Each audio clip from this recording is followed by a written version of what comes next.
wow, photographing the way I do, but with my colors, this will change everything.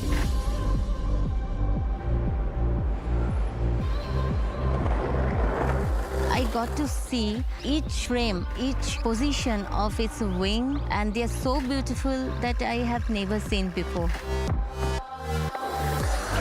Being able to move quickly and working at my brain's pace and getting those shots in the moment.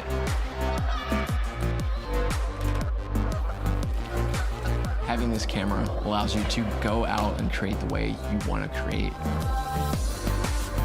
Until you use it, you cannot even imagine what you have missed. It's something I've never seen before in my entire life. It's something totally different.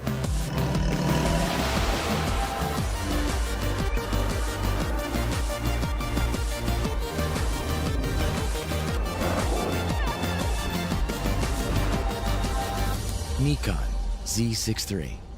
Outperform.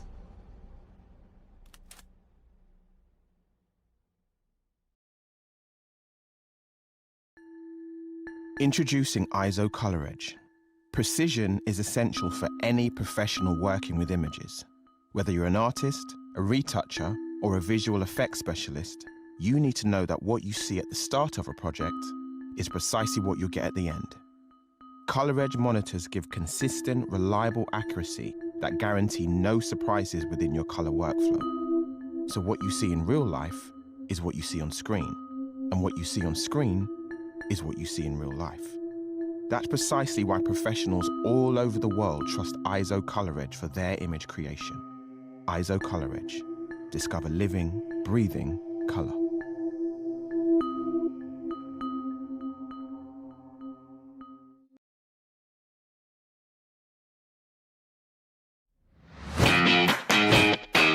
I'm Mark Rosetto from the Professional Photography Business Network. A vibrant community from all around the world who's here to supercharge your business growth. This is not an expensive one-size-fits-all course. PPBN is a network, an online educational platform with training and resources to suit everyone, from those just starting out to the seasoned pros. You can tailor your journey to suit your individual business needs and challenges, all at your own pace. And there's new content added every week. But success is only part of the experience. To us, community is super important, as we all know business can be lonely. So join us today. PPBN is your unfair advantage. Let's do this.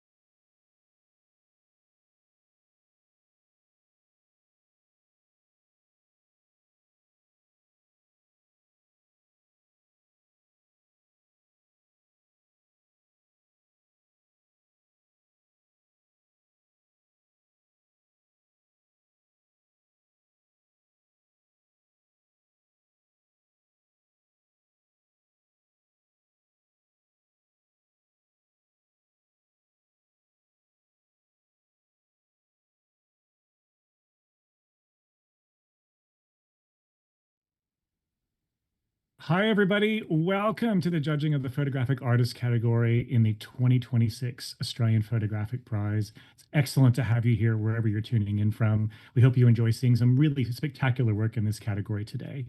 Now, I'm here today on behalf of our competition director, Daniel Bingham. We've got Nathan, our broadcast producer, and Daniel's actually doing double duty. He's our scribe today, too, so he's going to be reading out the optional titles for images, which is one of the hardest working roles that we have. So good luck, Daniel. I hope there's crazy pronunciation for you. My name's Chris Anderson. I'm the panel mentor for this session, and I'm the director of judging for the Australian Photographic Prize as well. Now, the Australian Photographic Prize, we wouldn't be able to do what we do without the generous support of our sponsors. So massive thank you to our sponsors.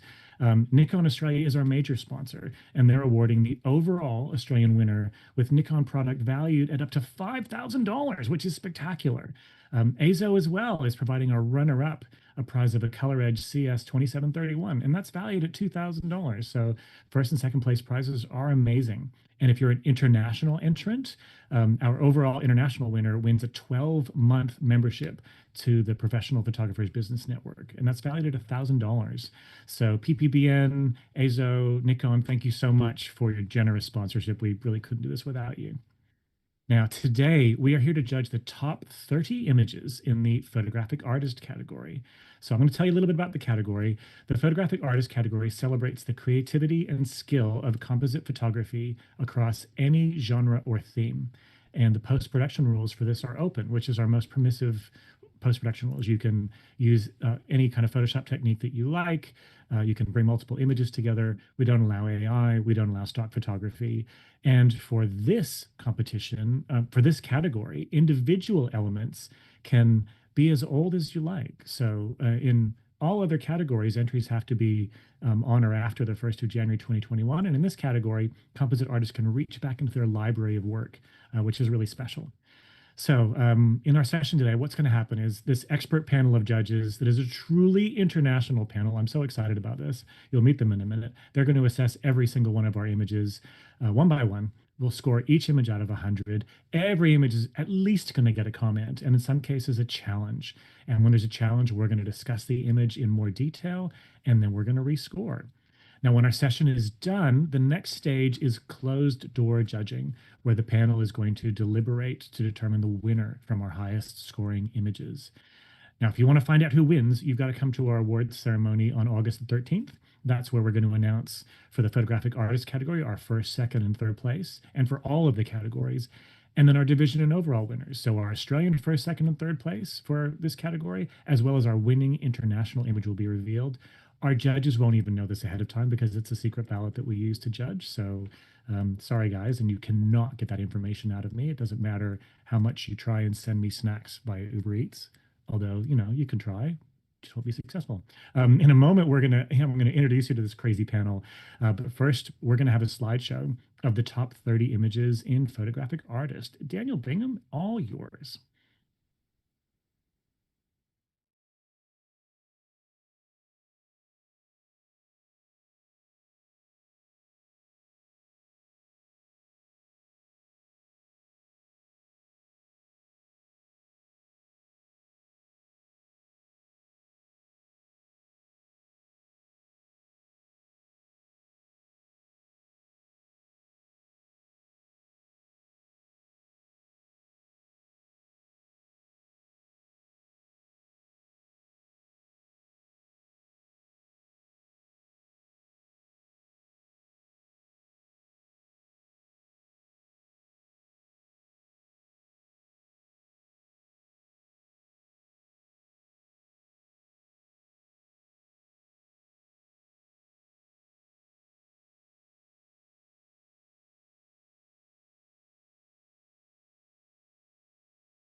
When we say any genre or style, they really mean it. And we've brought so much variety for us to look at and for our panel to look at. Let's meet this incredible international panel. And I mean international. I think this is the first time we have covered North America, Europe, and Asia Pacific all judging together. So that's pretty special. And every single one of these folks is an amazing artist in their own right. So let's meet them. Amber Griffin, let's start with you. Hello, my name's Amber Griffin. I am from New Zealand and I'm a portrait and commercial photographer, but I do make quite a lot of my own artwork, photographic artwork as well. I'm a grandmaster of the NZIPP, and after seeing that amazing run through, I'm just so excited about judging this category today. There's a whole lineup of amazing judges here, and I can't wait to get stuck in. Awesome. Thanks, Amber. Bruce, over to you. Hey everybody, Bruce Moyle. I'm a Tasmanian photographer and artist. I work a lot in documentary and other spaces commercially as well, and a cinematographer. But I love art and I love making my own art, and so my worlds collide in technical and emotion and everything like that. So I'm excited to get into this category because, yeah, the technicals have got to be there, but the heart has to come with it. Excellent. Thanks, Bruce. From Victoria, we've got Faru.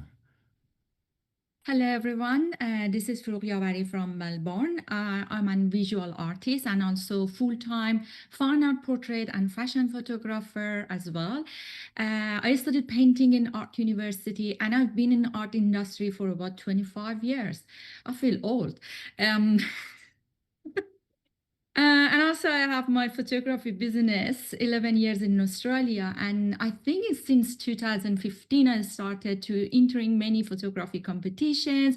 And I wanted to say I won photography artist and illustrative here in 2024. So it says where is my heart goes through. I'm so drawn to the work that has both technical part and creativity. And as Bruce said, there's a heart behind it. So I'm so looking forward to see you guys. Excellent. Thanks, Faru. Another one of our international judges, Hannah. Good afternoon, everyone. I'm Hannah Neret, and it's actually early morning here in Stockholm, Sweden, where I'm based, but definitely well worth waking up for judging this amazing category. So I'm a family photographer, but I do a lot of creative compositing stuff as well, and that is where my true passion lies. So I cannot wait to get judging this amazing category with you all. Thanks, Hannah. So it's like a little past 7 in the morning for Hannah. And on the flip side, it's a little bit past 10 at night for Heidi. Hi, everyone. I'm Heidi Margosi. I am an Australian photographer, but I am based in the San Francisco Bay Area. It is coming up on 10:15 here, and I'm really excited to get stuck into this category. I photograph a little bit of everything, but my love is fine art creative portrait photography. I was lucky enough to win International Portrait Photographer of the Year in this very contest just a couple of years ago. So I know what it's like to be on the other side of this. And I'm really, really excited to see everyone's work and truly honored to be on this panel of amazing judges. So I can't wait. Thanks for having me. Awesome. Thanks, Heidi. And it's Heidi's first year judging with the Australian Photographic Prize, too. I'm really excited to have you here. It's going to be great. And finishing up our panel, we've got Vicky, who just got home from overseas today. Hi, I'm like everybody else, art has been my passion forever. So I'm so excited for this, the Photographic Artist. I've done families, weddings, sports, I've done all the rest of it, but what I really enjoy now is the fine art. I like doing exhibitions and something called the Heart Project, where we go and take special photos of very sick kids at Christmas time. So there's quite a broad spectrum of what I enjoy: photography, but particularly art. So I'm very excited. Excellent. Thanks, Vicky. Now, my worst nightmare going through this process is forgetting someone. This is my last time chairing this year, and I've not forgotten someone yet. Until now, Mandarin, I'm so sorry. You're forgiven, Chris. You're doing an amazing job, and we're so grateful to have you steering the ship.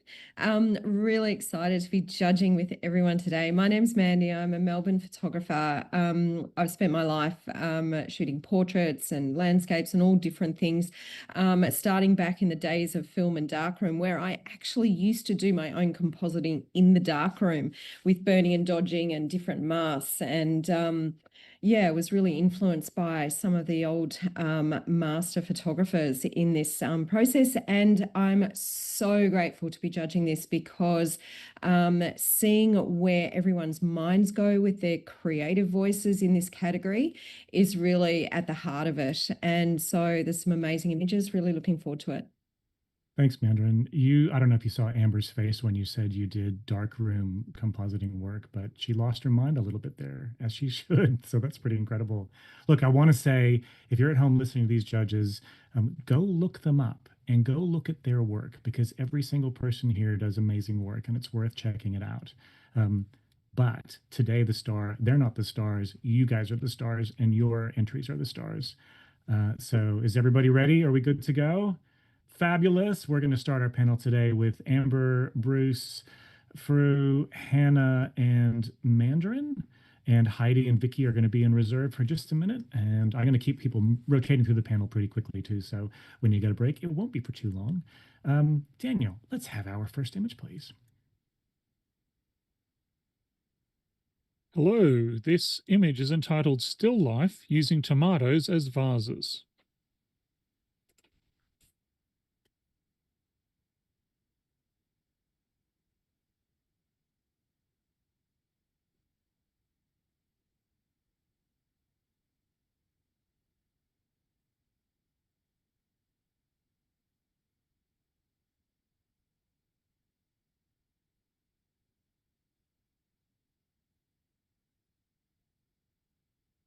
All right, we're kicking off with a silver award. Fantastic work, 81. Congratulations to the entrant.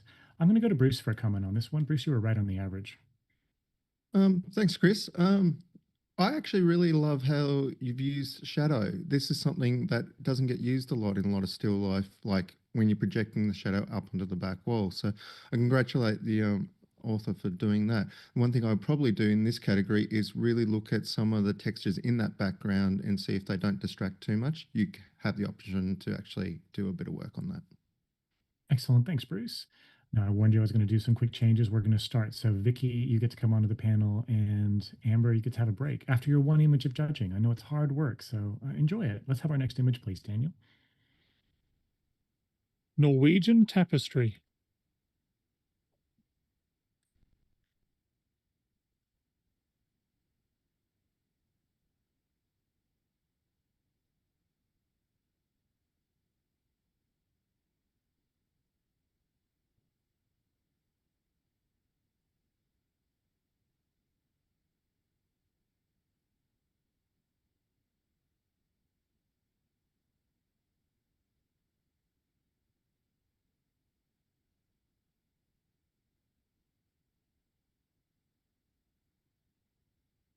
And with 3 judges in the silver with distinction range, we have a silver with distinction on 85. So huge congratulations to the entrant for that. That's a great outcome.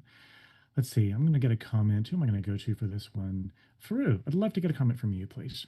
Yeah, I'm very excited about this image. It's quirky. It has a feeling, a cartoonish feeling. It really says about the place, the Norwegian tapestry, all the little cute houses.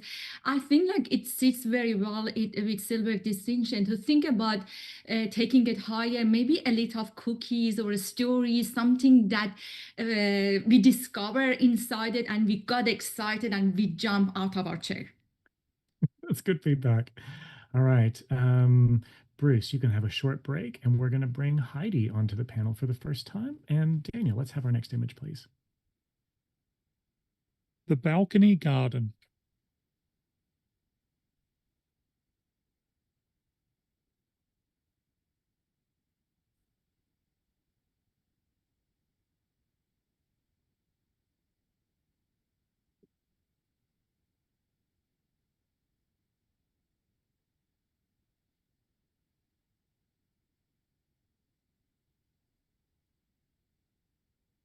And we have a 78, a highly commended. So congratulations to the photographer on your highly commended.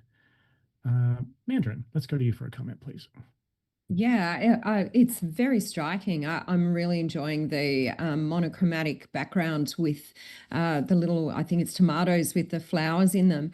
I scored it highly commended, and what would lift this image further is if some thought goes into tying in the background more with the tomatoes that are very smooth and velvety in texture, but there's a lot of noise in the background. So they're very sort of discordant with each other and they don't really match. So if a little bit of attention is put into this, that would help. And maybe some recropping as well, a little bit more of the sides.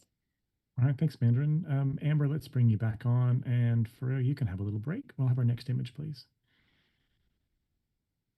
This image has no title.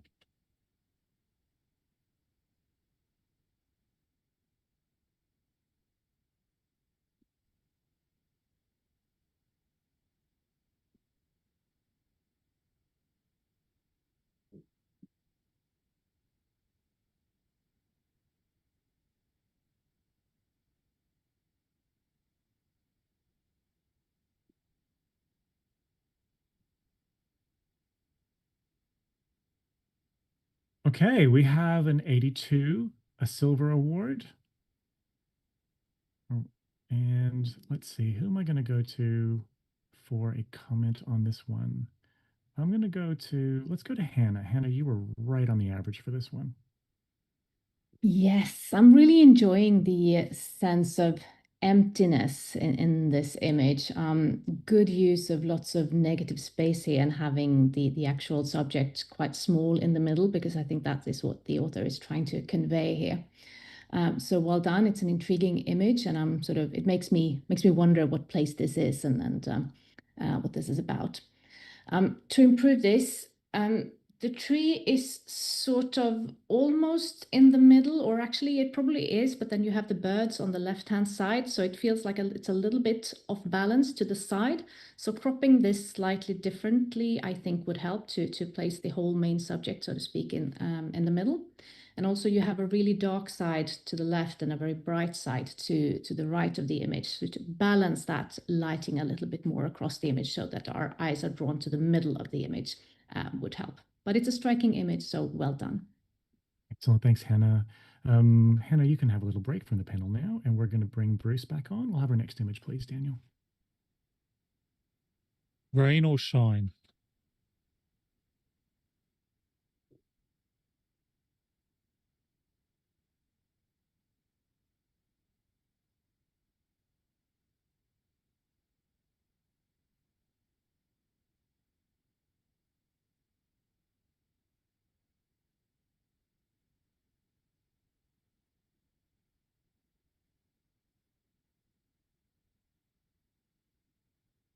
And we have a silver award at 80. Congratulations to the entrant.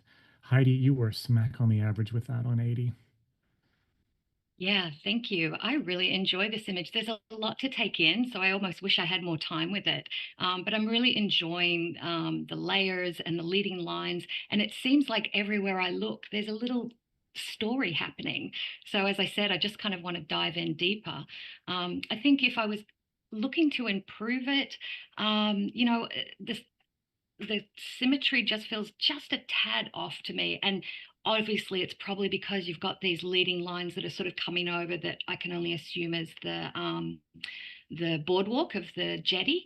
So I would sort of look at that, either maybe fading that out a little bit, I think for me would maybe bring just a little bit more tension into the meat of the image. But apart from that, it's quite intriguing, it's compelling, and I definitely want to know more about what's going on with each of these little characters. But well done.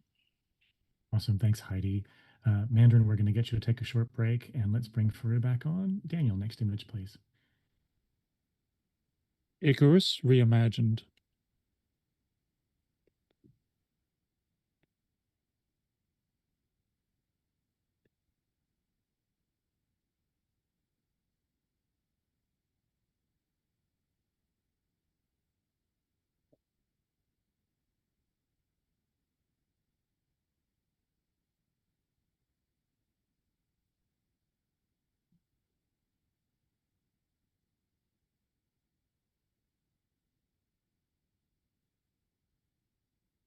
All right, we have a silver at 81. So congratulations to the entrant on your silver award.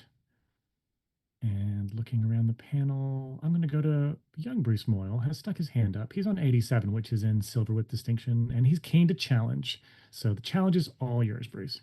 Cool. What an interesting image, particularly with the current cinemas happening at the minute, but let's discount that.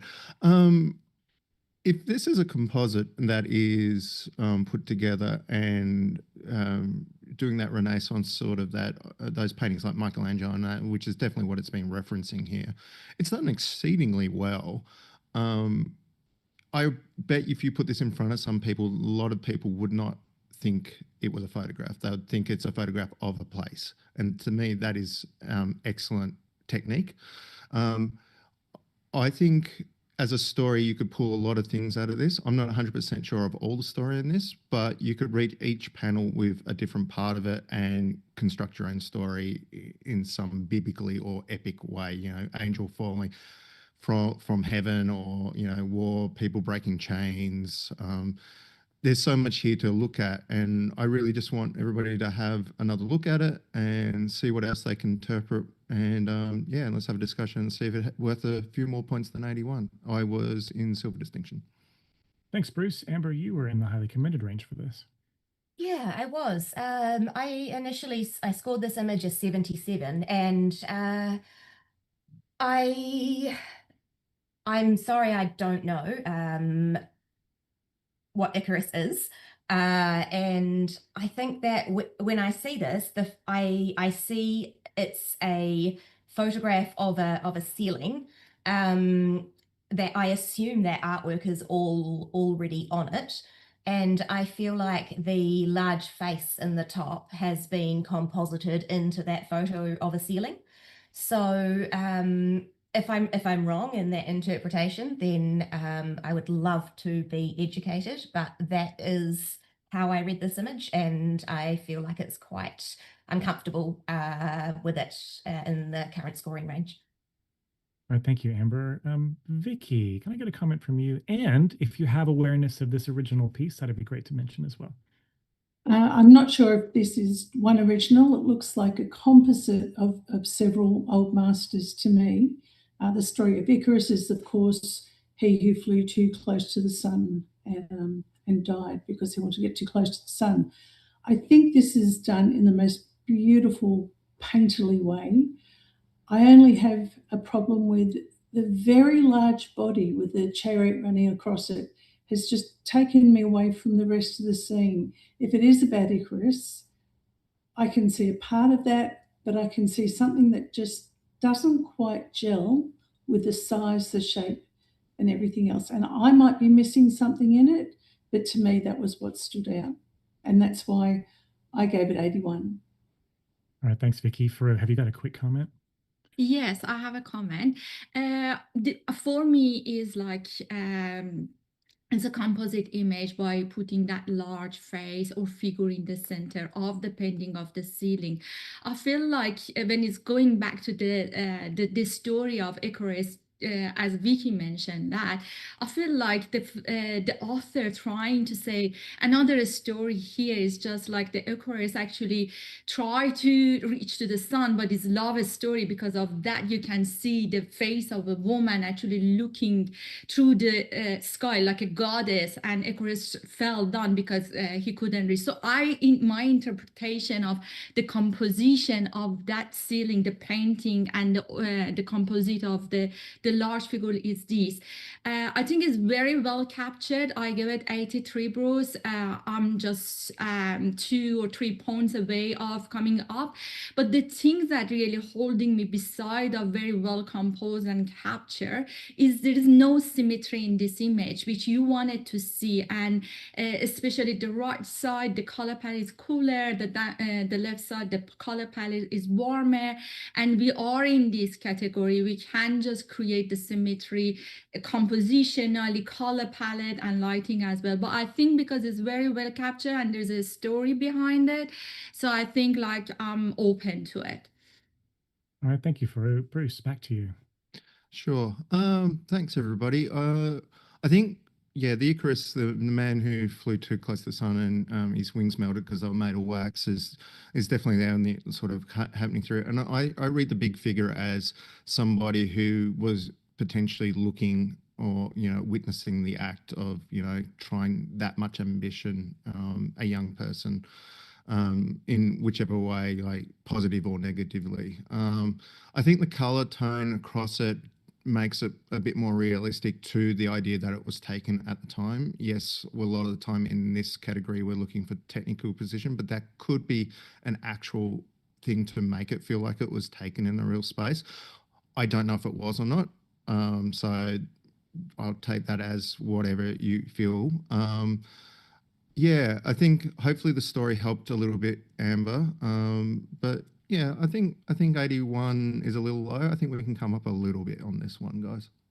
All right, thank you, Bruce. Bruce is going to lock his score at 87 as the challenger, and everyone else can rescore now, please.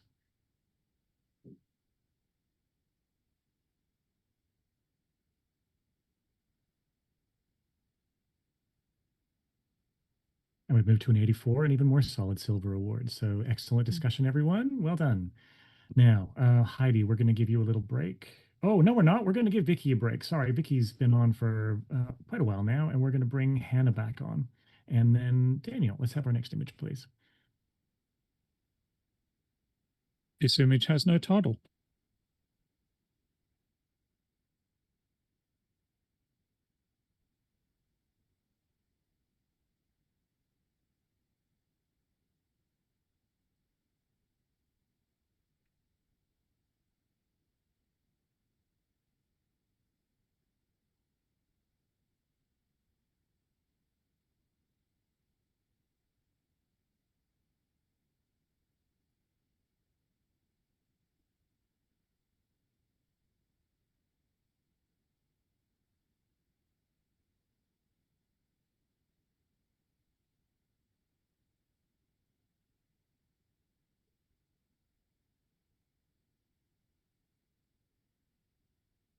And we have a silver at 84. So congratulations to the entrant on your silver award. Now, Amber is up in.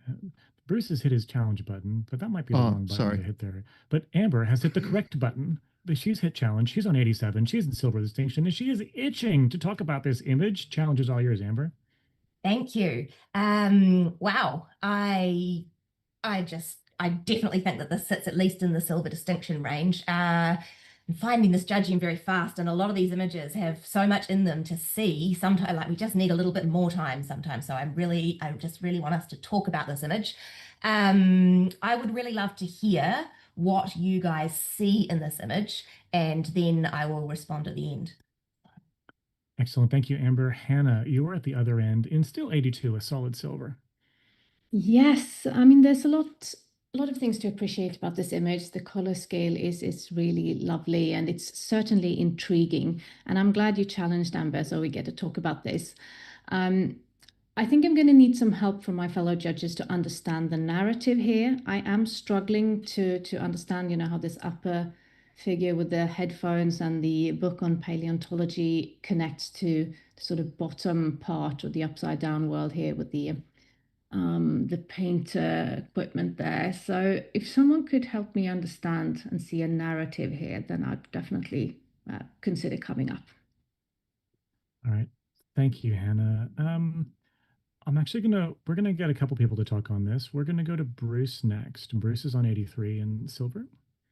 Yeah, when this first turned up, I really enjoyed it, like as a portrait of somebody who has two lives, and I think we all can be recognize that, the work or your academic passion and your art passion or whatever. And I think this does it really well, and the fact that the people out who are online probably can't see it, but the book says invertebrate paleontology and evolution.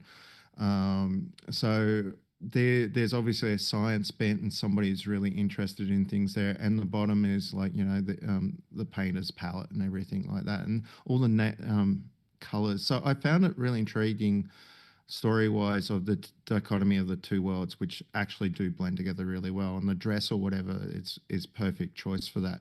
The thing that got me is how dark it got at the bottom. We're losing her with muddiness and that in the tones. But as a composition, I think it works really well to showcase who this person is. Excellent. Thank you, Bruce. Heidi, you were on 87 as well, so you're in support of this image. Yeah, I was. I really enjoy this image. I think there's a real poetry and story in this image that obviously, if we had a little bit more time, we could really dissect and unpack. I agree with what Bruce was just saying. I think, we've got this sort of dichotomy going on, but what I'm seeing also is the artist versus the academic.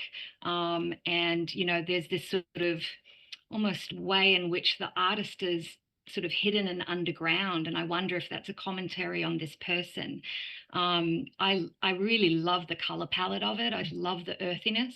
I agree that we have lost some detail in the bottom half of the image, but that could also be quite intentional. You know, if I were to give any sort of comments about improving, I'm catching just a little sort of it could be the hair underneath her chin. It almost looks like a masking issue, but I think now when I'm sort of zooming in on it, it might be just a little bit of hair, but I would have cleaned that up just a little bit because my eyes are sort of going in there when I zoom in. And obviously as judges, we're pixel peeping, we're looking at everything. But I think the author has done a remarkable job at this sort of storytelling and narrative. I want to spend more time with it. I wish we could, but I'm pretty happy with where I'm sitting. And I'd love everyone else to come up. I know I didn't initiate the challenge, but I was up there with the challenger as well. So I would love to see it, you know, come into at least a silver with distinction. I think there's a lot of work that's gone in here. Thanks, Heidi. Back to you, Bruce.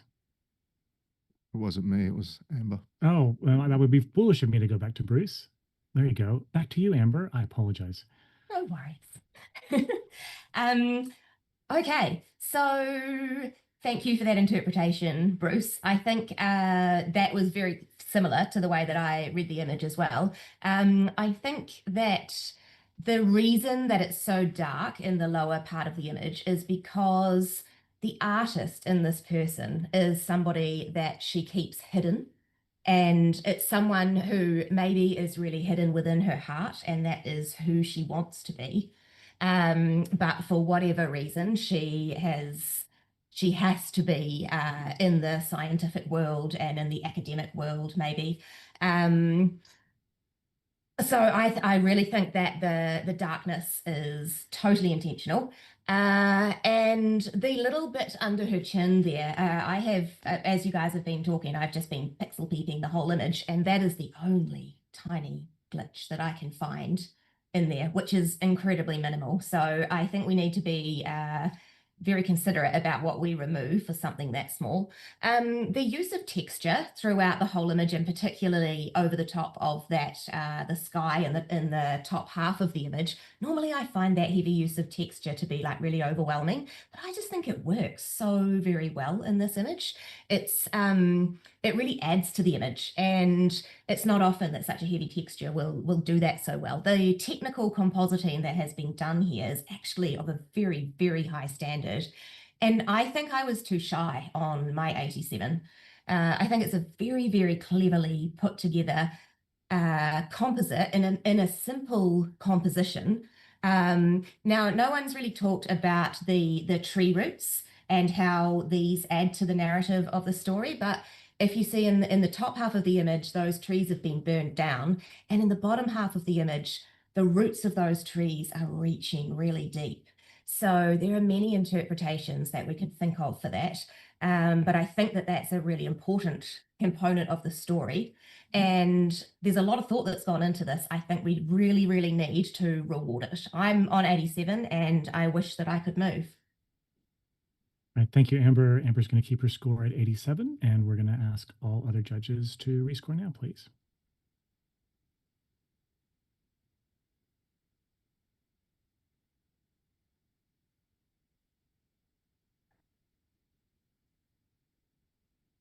And we have an 87, silver with distinction. Excellent result and good teamwork, everyone. Great to have discussions like this and hear everyone's point of view. I love it. All right, Amber, you get to have a rest after that hard work. And Mandarin, let's bring you back on, and we'll have our next image, please, Daniel. Show off.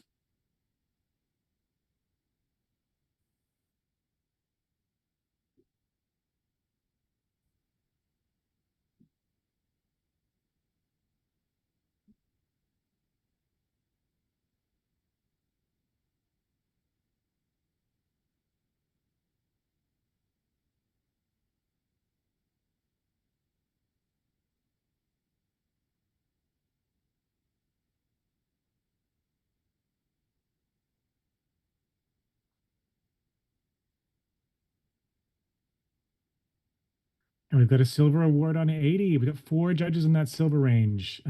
Hannah, you were really quick on your comment button there. Yeah, there's lots to enjoy here. I love the color scale, and I love the fact that we can sort of interpret this plant thing as a person, right? It's something very, love the title. I mean, a show off, right? It's something very showy about it, and it's almost like a little creature going, yay, here I am. So I'm really enjoying that. There's personality in this to this plant. In terms of improvement, I'm not really sure what this little metal vase thingy at the bottom right is doing there. I think it kind of distracts from what I perceive to be the main subject of this image. So I would suggest looking at cropping that out. But yeah, intriguing image and quite beautiful with the colors as well. So well done. So thanks, Hannah. Watch people doing the judges cropping tool while we're working. So excellent feedback. Bruce, you can have a little break. Vicky, let's bring you back, and then we'll have our next image, please, Daniel. Spicy explosion.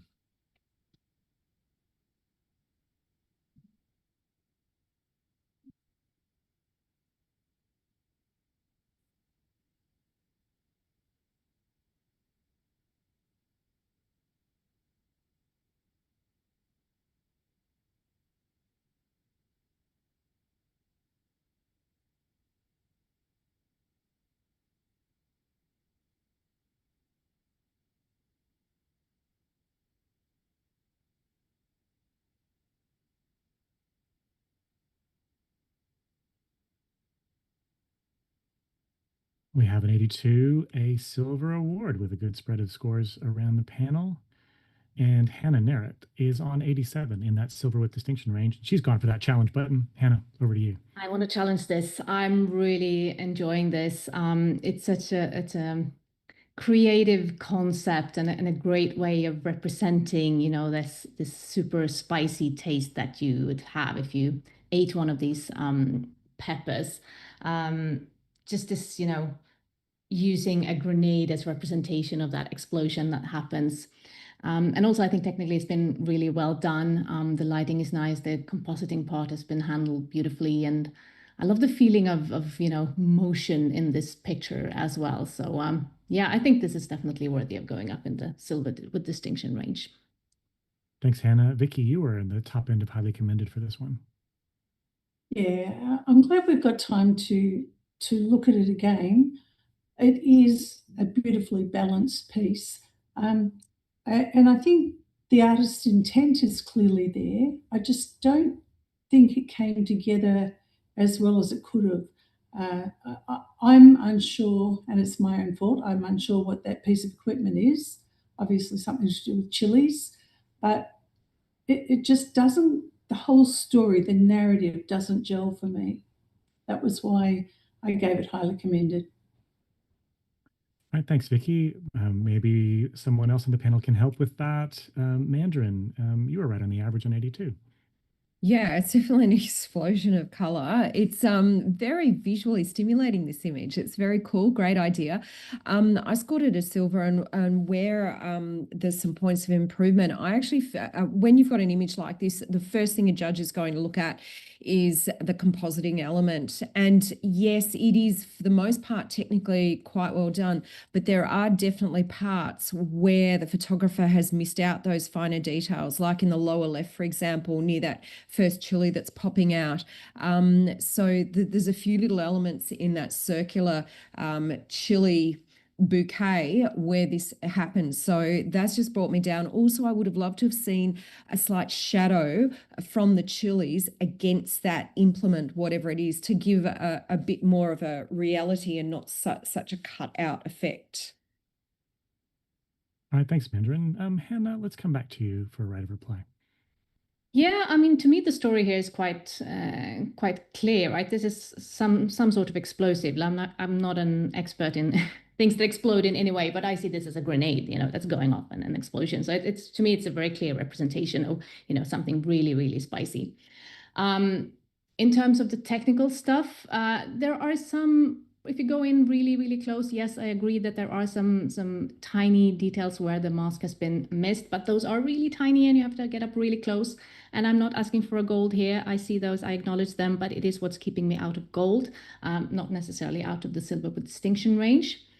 In terms of having a shadow on the background. I disagree because this is floating in space. It's supposed to be there floating in space and going off. And we also have this shadow nicely at the bottom below it that shows that it's actually sitting in a room. It's not just there on a background. So I think it's been really well handled, guys, and I think it deserves to be rewarded for that.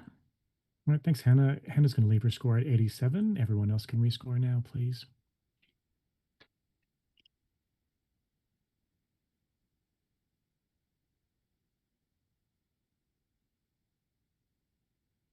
And we've moved up to a silver with distinction, 85. Excellent work, team. So we had 3 judges in that silver with distinction range at the end. So that's great when you have a challenge and you get to do something like that. So well done, everyone. And congratulations to the entrant. Let's give you a little break. And we're going to bring Amber Griffin back on to the panel. We'll have our next image, please.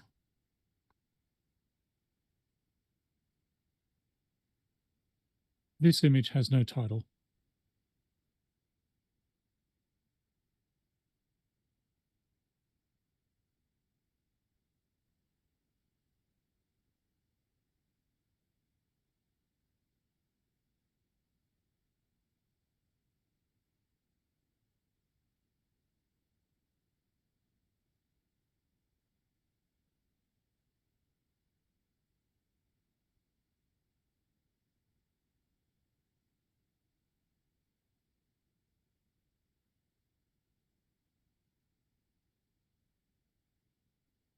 And we have an 83, a silver award with every judge in that silver range. So very consistent scoring. And Heidi, I'd love to come to you for a comment, please. Yes, thank you. I scored this 82, right in the middle of that silver range. And I think it's actually quite a compelling image. To be honest, it makes me a bit homesick. There is a real story going on here, and there's obviously a lot of love that's been put into this. I actually really love this sort of muted, moody color palette. It sort of draws me in.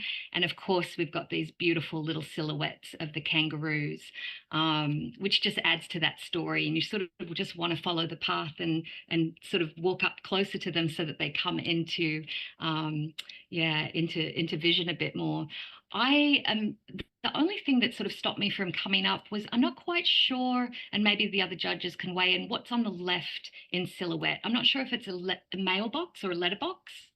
um, that sort of keeps pulling my attention, and I kind of want my attention to stay with the kangaroos and then kind of work my eyes around these beautiful silhouetted, what I'm assuming is eucalyptus trees or gum trees as we call them back home.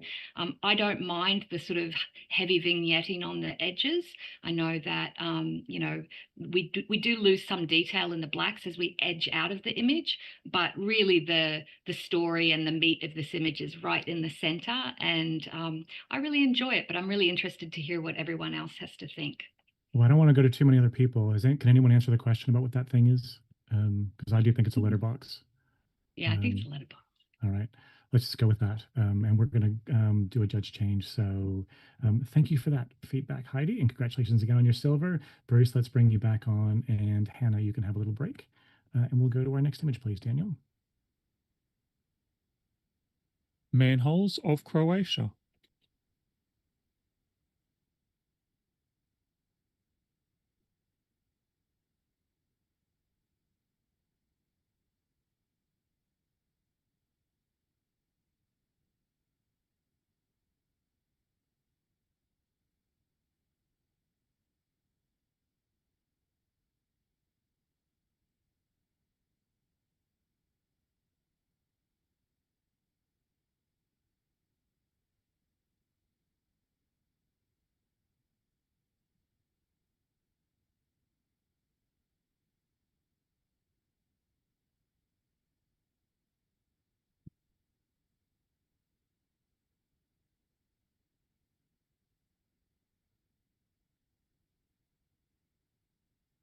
And we have an 82, a silver award. So congratulations to the entrant on your silver.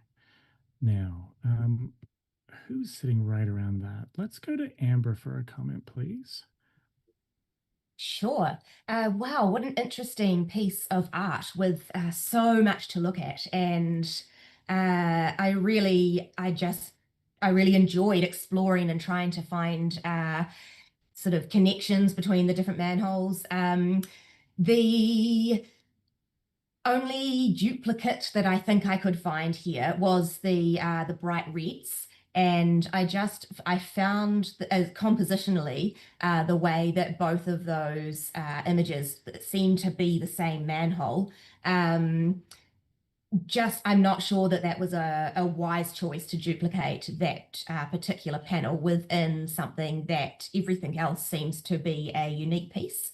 Also, I think to improve this image, when you're putting a composite like this together, it's really important to think of a grid in this way as either a chronological series or think of it as a whole piece. So that really balances, so that you've got, say, corners balancing each other and then things on different sides really balancing so that it keeps the whole composition cohesive. That I think could maybe improve this image, but it's a fantastic artwork. Well done. Excellent. Thanks, Amber. Really good stuff to think about there as a composite artist. Let's bring you back. And Heidi, you've had a really long stint on the panel. You can have a little break. And we'll go to our next image, please, Daniel. This image has no title.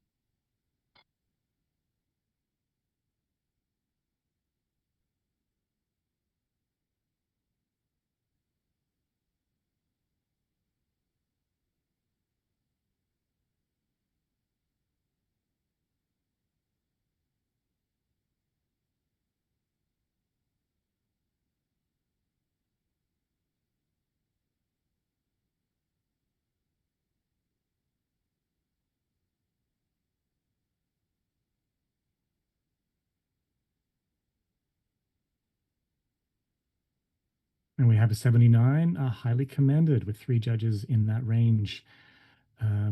Now, I would love to get a comment from Amber on this one, please. Certainly. Wow, there's a lot to look at and take in from this composite, and I just feel that the compositing aspect has a little bit of technical work to be done. When you are compositing images together, it's really important that the lighting of the different elements feels cohesive and that it has so that it all really works together. The man seems to have very, very strong sunlight and strong shadow on his back, and the rest of the image feels very dark and sort of much flatter lighting and quite moody. So just take care that the lighting matches. Also, when compositing, sometimes a better way of bringing the whole piece together is to, at the very, very last stage, apply a grain layer to the entire image, and then use maybe like the what's it called? Sorry, overlay or soft light transparency to bring that grain layer together, rather than using a really heavy texture. Because I find the texture in this image to be quite distracting. But there's so many really good elements here, so keep working. Excellent. Thank you, Amber. Amber has given me that advice in the past too, and I appreciated it. So thanks. Mandarin, let's give you a little break, and we're going to bring Hannah back onto the panel. And Daniel, if we could have our next image, please. This image has no title.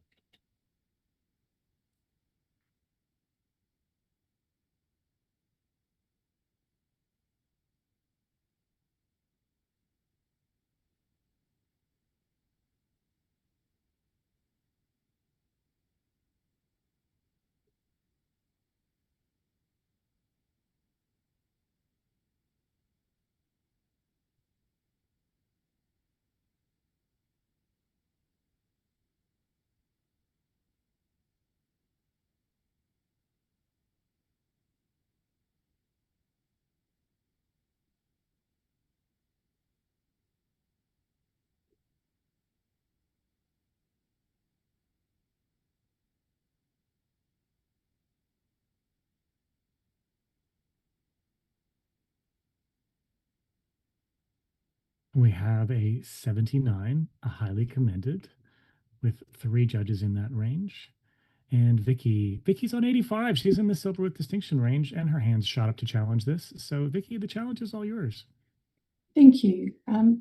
What I really love about this is I think it is a story within itself, and it's got lots of little cookies. So if you have a good look at the books, they're mainly self-help books. Actually, it looks like my to-be-read pile beside my bed, but that's beside the point. We've got bookmarks in each of them. So somebody's had their research done, and they've got their little bits of advice from each of these books, and they've bookmarked that so that they can go back to it and reread the advice. And I think the color is beautiful. Every time I look at it, I get something else out of it. Even the way it's a beautiful black background with this bright pile of books to the left works really well. So I'd like the judges to have another look to see if they can see more in the narrative and see if they could come up a bit. All right, thanks, Vicky. Hannah, you were on the other end in that highly commended range. Yes, I was at 78, and I think this is a very unusual image. So I applaud the author for trying something new here with the composition and this very, very tall stack of books, and then the empty space around it. It's certainly intriguing. I am struggling with the story, and at first I thought also that, yeah, it's self-help books, but then looking closer, I find some examples of, magic in ancient Egypt. I'm not sure how that's going to help myself in any way, right? So I don't really see a common theme to these books, and that makes me question, like, what is the story here? So maybe here a title would have actually been beneficial to guide us as viewers into what the author is trying to say here. But I'm listening, and if someone else can help me understand the story, then yeah, definitely listening. All right, thanks, Hannah. I'm going to go to 2 more folks. So, Faru, you were on 78 in the highly commended range again. Yeah, I love to talk about this because I feel like the story here is kind of confusing, missing, but it's still the story there is hidden somewhere. I'm trying to find it. I'm just looking through all the books, and yeah, there's so much book. It's for self-educating, for understanding the world. We love to just read as much as we can. There is some feng shui, some book is about justice, God, and at the same time book about the life and sex and business, everything. You can find so many titles, and I think it's talking about the reader, the person try to read everything, but all the book is in the left side and the right side is totally empty and the background is dark.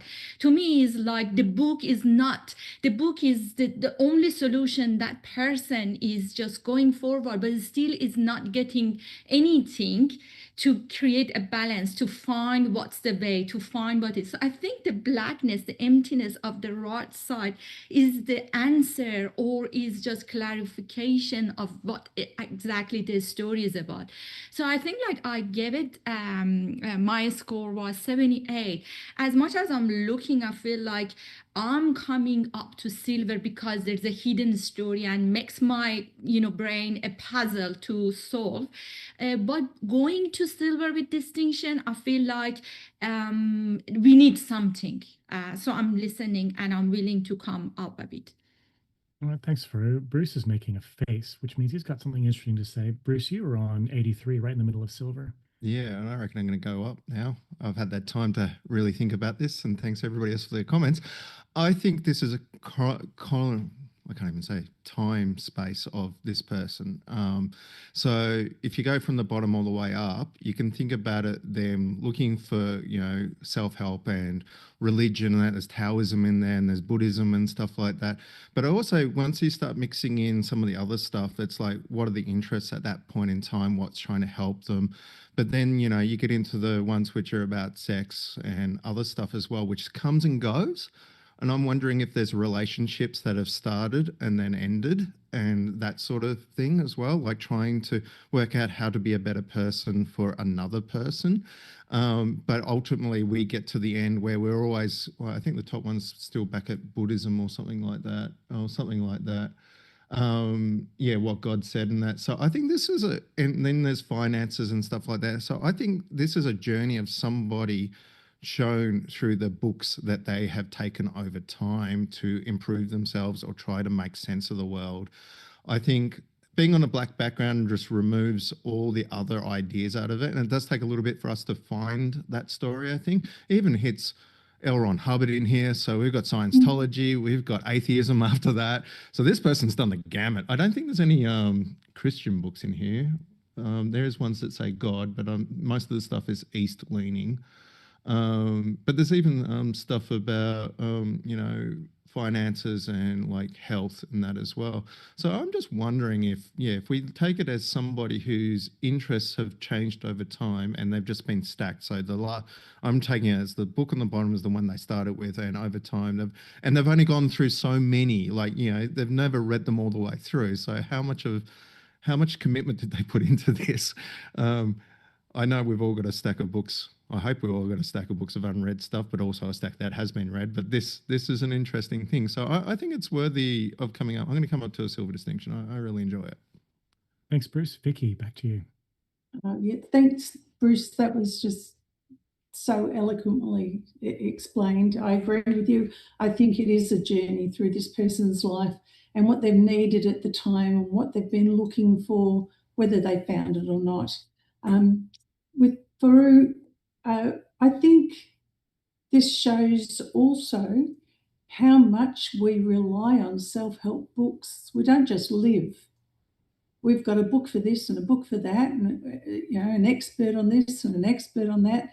And this is a visual representation of that. The way we're quite empty without somebody else's expertise in things. And the other thing, Hannah, Magic of Ancient Egypt, perhaps that was where they were going, that the Egyptians had the answers they needed at the time. So I can see Chicken Soup for the Soul. I can see so many books that do different things and have done over those years. I really think it's such a clever idea. It's original and it deserves, I think it deserves to come up to a silver with distinction. Thank you, Vicky. Vicky's going to lock her score at 85. All other judges can rescore now, please.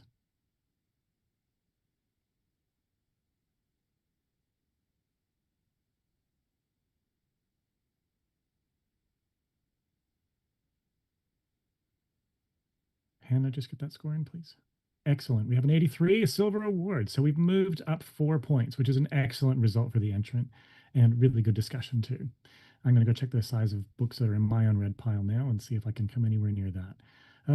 Let's do a little judge change. So Vicky, excellent work on the challenge. You can have a break after that. And Heidi, let's bring you back. We'll have our next image, please.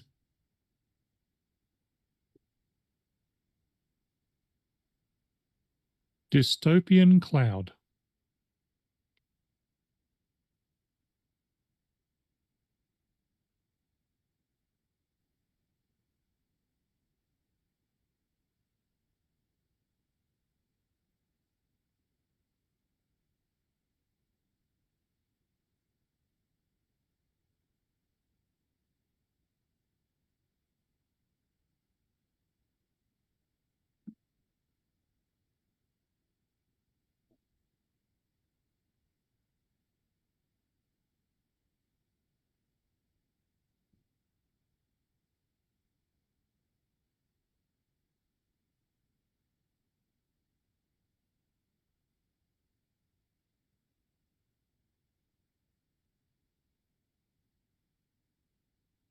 And we have a silver award at 80. So Amber has wasted precisely 0 milliseconds in pressing the challenge button. She's on 86 and silver with distinction. Go for it, Amber.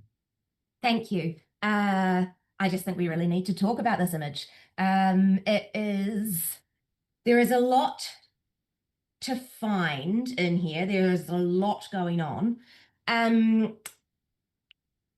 It has got a really futuristic, dystopian kind of weirdness to it. But I'm very fascinated by two things in here. There's the slight hint of humanity with the car on the bottom lower left. And then there's these very strange, organic, sort of phallic shapes in the bottom and the center there. And I don't know what the reason is for that, but I just think that we need to talk about it. All right, thanks, Amber. Bruce, you were highly commended. Yeah, it was. I like the presentation of this when it first turned around, and the blue monotone, which very is like sci-fi, like gritty sci-fi and stuff like that. I think the thing that got me is that I really didn't like seeing the car and the bits of bush and stuff like that in the bottom, especially in the bottom left-hand corner. I think it removed me from this scene of this weird sci-fi space, and that I couldn't justify it. That felt to me kind of like they found an image and just mucked around with it to create something that looks really interesting, but didn't take the time to really fully realize the story because those elements were left in. I don't know if that's right or not, but for me, that's how I read it. And the other problem I sort of have is there's like these circles which are in the pillars, which are very dark. And for me, they were like, especially the one sort of middle left center on the main pillar with the lights on it, it felt like a big dust spot. And I know it isn't, it's just part of it, but it really drags my eye to it all the time. So I love the little phallic shapes and that. I think that's the most interesting part of it, to be honest. So, but I really not convinced about the car and stuff like that. I think it takes me out. Thanks, Bruce. Heidi, you were super close to the average there on 81. Yeah, thank you. And I'm really garnering more from listening to my fellow judges about this image.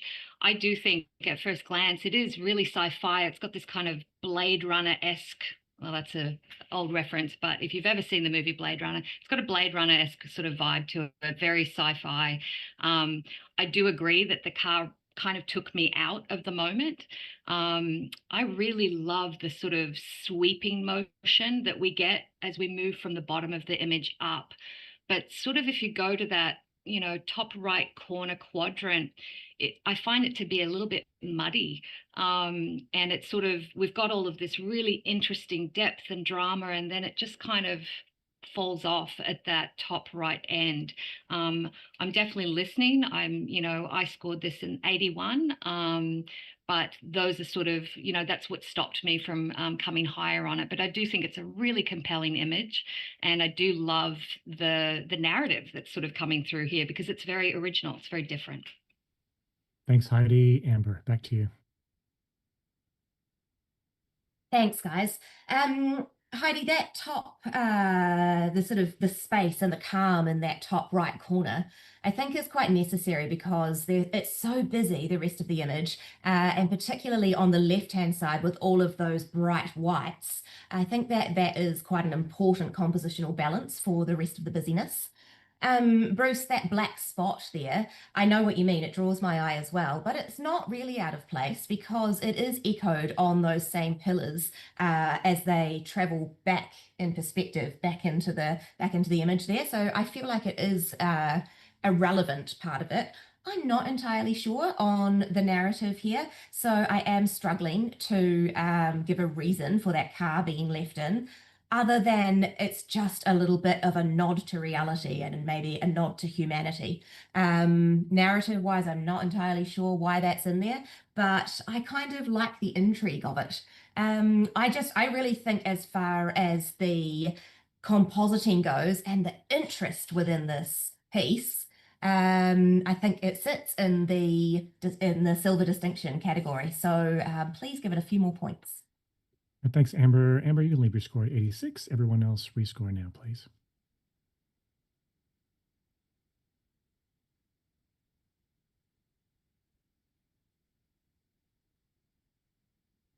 Moved up a couple of points to a stronger silver on 82. So congratulations to the entrant on your silver. Let's do a little quick judge change. Mandarin, let's bring you back on. And Amber, you can have a break, and we'll have our next image, please.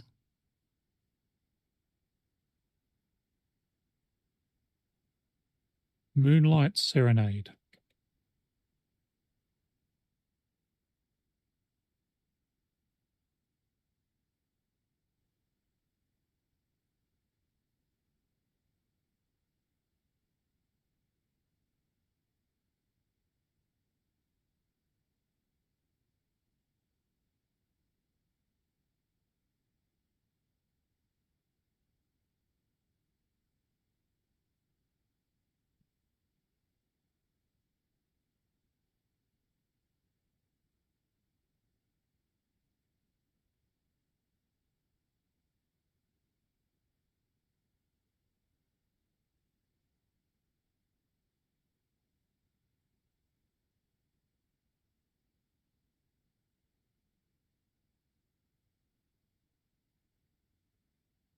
And we have a 79, a highly commended, with 3 judges in that highly commended range.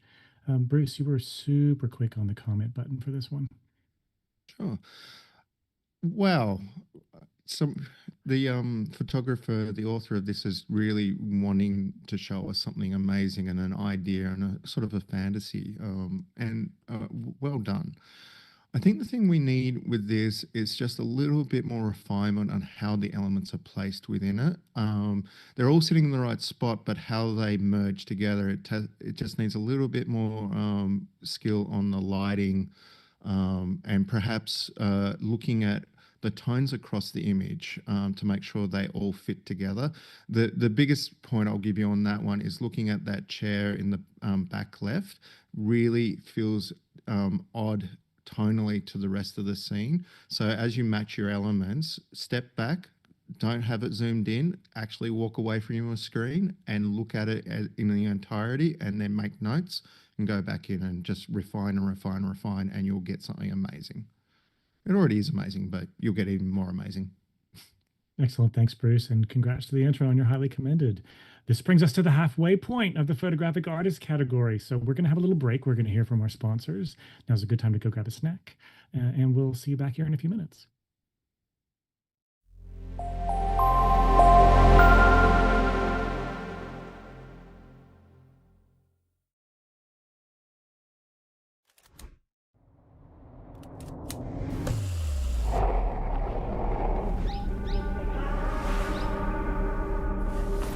Wow, photographing the way I do, but with my colors, this will change everything.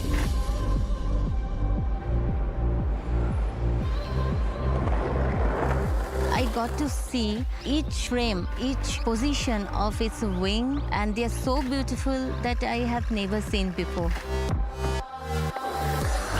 Being able to move quickly and working at my brain's pace and getting those shots in the moment.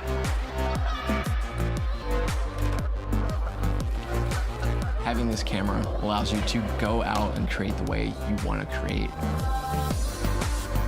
Until you use it, you cannot even imagine what you have missed. It's something I've never seen before in my entire life. It's something totally different.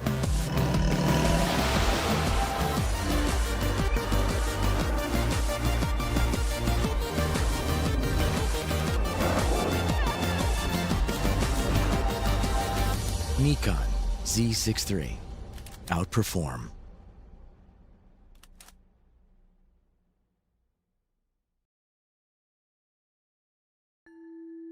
Introducing ISO Color Edge. Precision is essential for any professional working with images. Whether you're an artist, a retoucher, or a visual effects specialist, you need to know that what you see at the start of a project is precisely what you'll get at the end. Color Edge monitors give consistent, reliable accuracy that guarantee no surprises within your color workflow. So what you see in real life is what you see on screen, and what you see on screen is what you see in real life. That's precisely why professionals all over the world trust ISO Color Edge for their image creation. ISO Color Edge. Discover living, breathing color.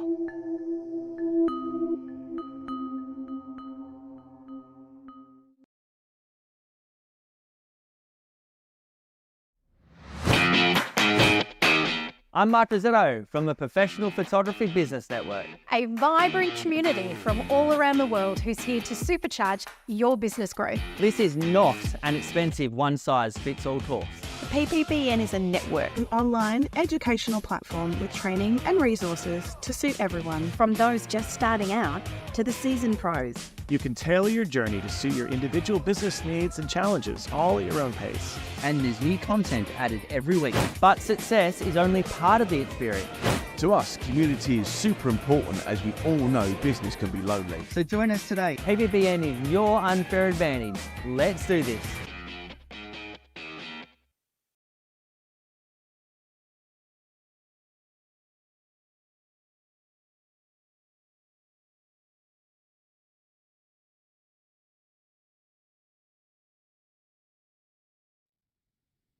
Hi, everyone. Welcome back to the judging of the Photographic Artist category for the 2026 Australian Photographic Prize. We're halfway through. I hope you're enjoying it. Such variety, really good feedback from our judges. It's pretty exciting, actually. I'm loving it. We're going to get straight back into judging with a little judge change. So our starting panel is going to be Faru, Hannah, Heidi, Mandarin, and Vicky. So Amber and Bruce, you guys can have a little break. And then let's go to our next image, please, Daniel. Snake Boy.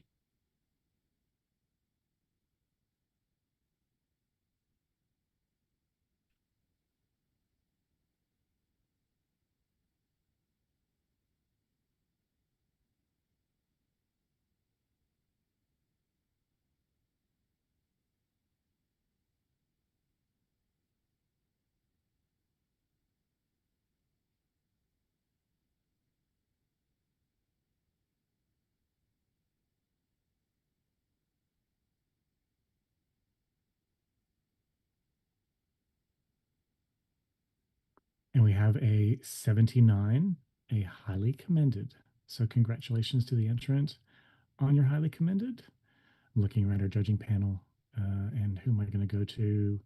Let's go to. Actually, we're going to go to Heidi for a comment, please. Oh, Heidi's pressed the challenge button. So, Heidi, are you keen to challenge this? I am keen to challenge this. Let's do it. Heidi's on 85 and silver with distinction. Go for it. Yeah, I scored this an 85, silver with distinction, and I do think we could come up a little bit on this, everyone. There is a real story here. There's a real sensitivity to this image. The subject is, the hand is on the heart, but there's also this feeling that they're sort of shielding themselves in a way, and I feel a real emotion. So when we're looking at silver with distinction, this is a highly refined and distinctive image demonstrating strong concept, elevated execution, showing originality or emotional resonance. And I think we're ticking a lot of these boxes, you guys. I love the detail in the skin that's been left here. Look up close. We can zoom in. Look at the really fine detail that we can still see on the hairs on this person's body. I love the texture that's been incorporated into this because it sort of makes me sort of come into the story a little bit more. I think the monochrome choice allows us to sort of see this figure, and because it's kind of anonymous figure, we get to have a little bit of our own narrative coming in here and get to interpret it. And I think that the more you look at it, the more you see. Obviously, we've got, the snake jewelry. I think, perhaps if you zoom around while I'm talking and spend some more time with it, you're going to see that there's a real, heart in this image. There's a softness to it, but also a strength. So please, I encourage you to take a look around. I would love you to just come up just that little bit more so we, at least push this into a silver, if not a silver with distinction. But I'm listening to what you have to say. Thanks, Heidi. For you saw this a little bit differently. Thank you so much, Heidi. I think I'm totally the other side of it. And first, maybe you can help me because there is some other thing that I really like about of this image, and you already mentioned that. I think the hand gesture, it creates such an emotional impact in this image, and also angelic lighting of it. It add to the emotion of the image as well. But when you zoom in, you notice that the body, the hand by itself is just very soft, and the most sharper area is actually in the snake, which kind of we can believe it because this the snake boy, and mostly on chain as well. And the bigger chain is mostly for me is kind of distraction compared to the rest of the hand gesture and the innocent body and things like that. Also, the overlay of the texture by itself creates some distracting cause. I can when we add texture, especially on a body, there is a reason behind it. We wanted to say a story, and I can't really figure out this story of this boy, why I should see exactly that part of the body, and why is a snake boy beside of the necklace and the earring. What is about it that this person is a snake boy? So if you help me on that, I'm definitely come a bit higher. Thanks, Faru. Let's hear from Mandarin. Mandarin, you were in the highly commended range for this. Yeah, I mean it's a superb image on so many levels. There's a few things that stop me from going higher. The main one, as some of the others have said, is the texture. When you're looking for a texture overlay for an image, it's really important, I feel, that you get a texture that is not going to detract from the image. And these leading lines, and a line that's straight down the middle, with really severe highlights, for me, does nothing to exude what the feeling of the image as to what I feel that the photographer was intending. A couple of other things. I feel that the cropping could have been slightly different, could have even been a square. However, the cropping at the bottom of the image, I think I can see the tie on the child's pants, which is just a little detail that would have been better cropped out, and then you wouldn't have had that foreshortened hand that looks a little bit skewy, for lack of a better word. Also, accessories. I'm not really loving the bracelets. I think they're detracting from the other jewelry. I really encourage the photographer, though, with all those comments, to keep going with this type of imagery, because there's so much potential there. All right, thanks, Mandarin. Heidi, back to you. Thank you to both of you. I have, taken note of your points. Fru, I think the softness and the depth of field that you're sort of, struggling with around the chains, etc. I think that's intentional. I think it's actually making, for me, a more compelling image, because it does make me move around, and I can forgive some things being out of focus, because I feel like this depth of field is kind of playing into that story. Mandarin, I think, I kind of love the grittiness and rawness of this texture. I think it just adds to the story, because we don't often see messy, raw images in portraiture. I think that a lot of the times we see things that are really beautiful and finessed, and there's just this honesty to this that I think needs to be rewarded, because they haven't gone out of their way to beautify. I do see the crop could change just a little bit, but it doesn't bother me as much as it could. And, as far as those highlights go, it almost looks like we've opened an old newspaper or book.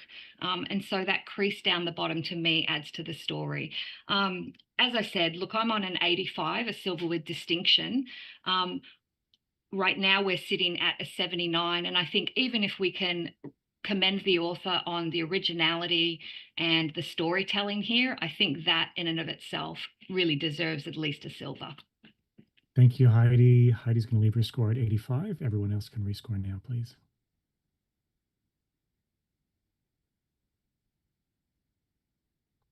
And we have an 82, a silver award. Well done, team. Excellent work and really great discussion, as always. All right, little judge change for you can have a short break. We'll bring Amber back onto the panel. And Daniel, let's have our next image, please. This image has no title.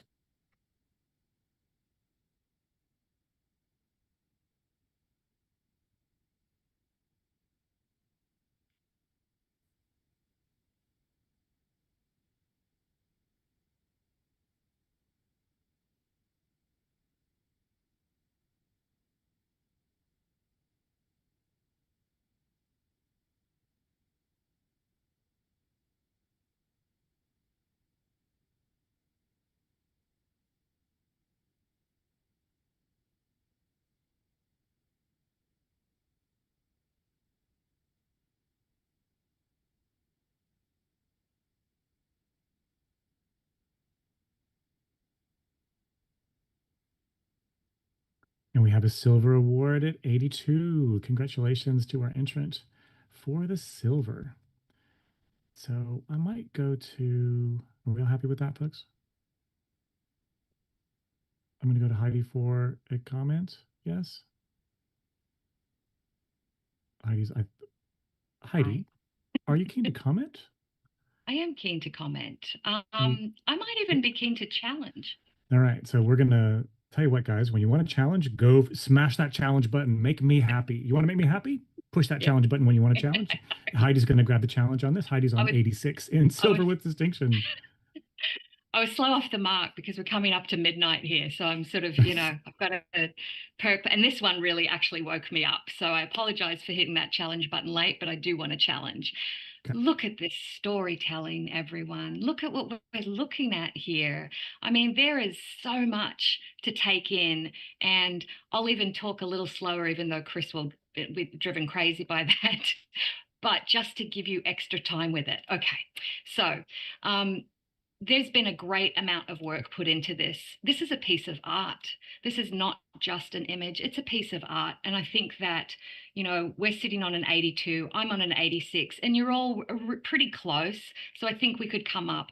What I love about this is the movement, even though seemingly they're quite still, but there's this movement and motion that allows us to go from left to right and then upwards from right to left. And depending on where your eyes go, there's always something to look at. The lighting is handled beautifully. It's really quite lovely. And, when you're looking into some of these shadows here, we still have, a lot of detail to be found.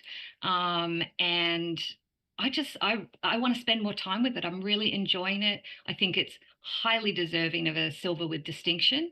I'd love to hear what you all are seeing with this. So let's go. All right. Let's kick off with Amber on 78 in that highly commended range.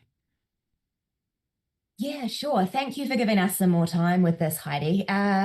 I think for me, the reason that I was in the highly commended range is just because of the incredible amount of noise within the image. It's really nice to see some detail in those shadows, but for me, I feel so distracted by the intensity of the noise that I'm struggling to bring it up into the higher awards range than highly commended. I also feel like the shadows on the pillars feel very odd to me in the top level. Those shadows just I'm not sure. I just find those really distracting as well. So I would love to hear what everyone else has to say. All right, thanks, Amber. I'm going to go to Hannah next. Hannah's on 81 in that silver range. Yeah, I'm loving the sort of fairy tale medieval theme here. It's really intriguing, and it's quite a beautiful image when you look at it. So lots to appreciate. I was at 81. A couple of things to improve. So the lighting on the humans in here are not quite consistent with where the light sources are in the image. So the man at the bottom, his face is quite bright, where we can clearly see that the light is hitting him from behind. And the same goes for the woman, like the back of her head is also quite bright, where it really shouldn't be, I think, based on where the light's coming from. And I'm also struggling a little bit with the crop at the top where you've cut the arches. If all of that could have been kept in, I think it would have balanced the image more nicely. Lastly, there are some purple and magenta artifacts coming through in the shadowy areas on the building, which doesn't look intentional to me. It looks more like an editing artifact. So just those little things to be more mindful of would have brought this up even higher. All right, thanks, Hannah. Heidi, back to you. Thank you both for your comments. Amber, yeah, the texture, I can see how it can be sort of misconstrued as heavy-handed or too much. And I know that sometimes people worry that, adding too much texture is sometimes hiding discrepancies within the print. But I think it does help and add to the storyline here. I think this really does feel like a medieval print to me. It's a, it feels ancient, and so the sort of texture works for me. I think you talked about the shadows from the pillars. I think for me, we've got that sort of lamplight coming from each of those archways right underneath, the lady up top. So I think those shadows kind of make sense because the middle of the arches are illuminated, which would indeed make a shadow in that offset section. Let's see, Hannah, when you were talking about light inconsistency on the female figure above, on the gentleman below, I do see that, but I also see that light is coming down from each archway above him. Of course, we don't see the light, but there is some kind of light source coming from there because we also see it coming through the windows. But I do think that light source makes sense to me because I do see some shadowing there underneath him that does look directionally correct. The crop, you know what? I don't have a problem with the crop. We don't know what was above that archway, so my only guess is that crop is intentional, either to take out a distraction or to keep our center of focus. And as far as the purple artifacts go, as you said that, I did zoom in a little bit. I do see some of that. Does it ruin the image for me? Not at all. Could it be finessed in post a little bit and re-entered into some other contests? Yeah, absolutely. There are always things I think that we can learn. But I think overall, this really is worthy of a silver with distinction. Thanks, Heidi. Heidi's going to leave her score at 86 in that silver distinction range, and everyone else can rescore now, please.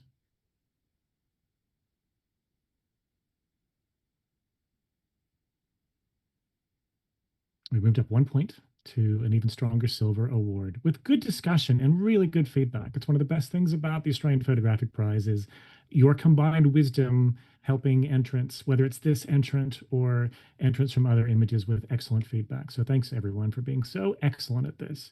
Heidi, we're going to give you a little break and bring Bruce back on, and we'll have our next image, please, Daniel. The Red Jewel.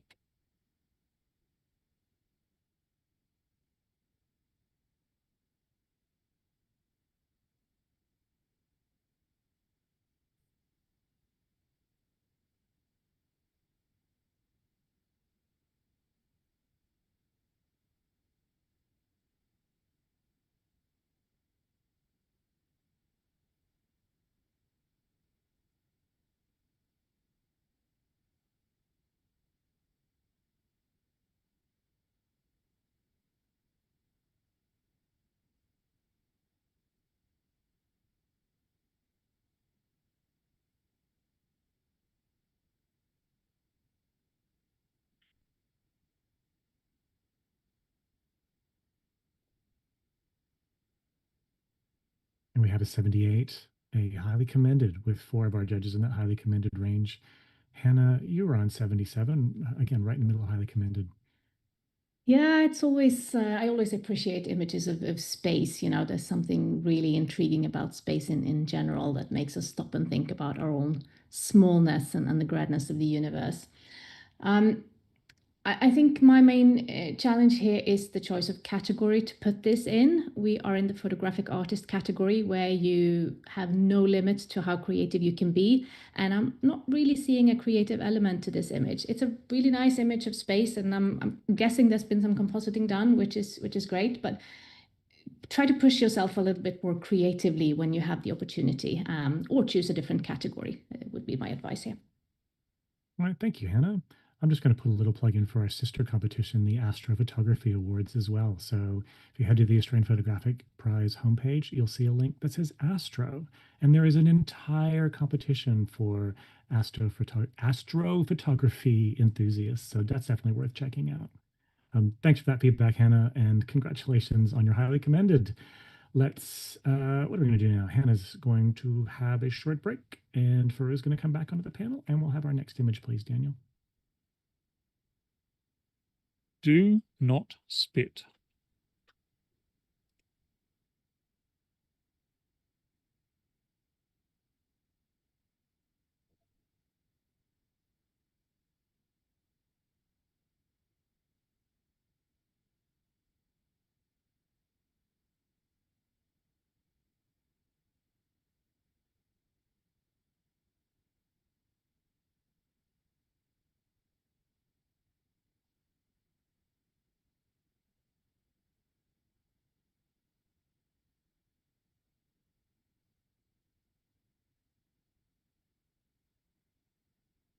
We have an initial score of silver, 83.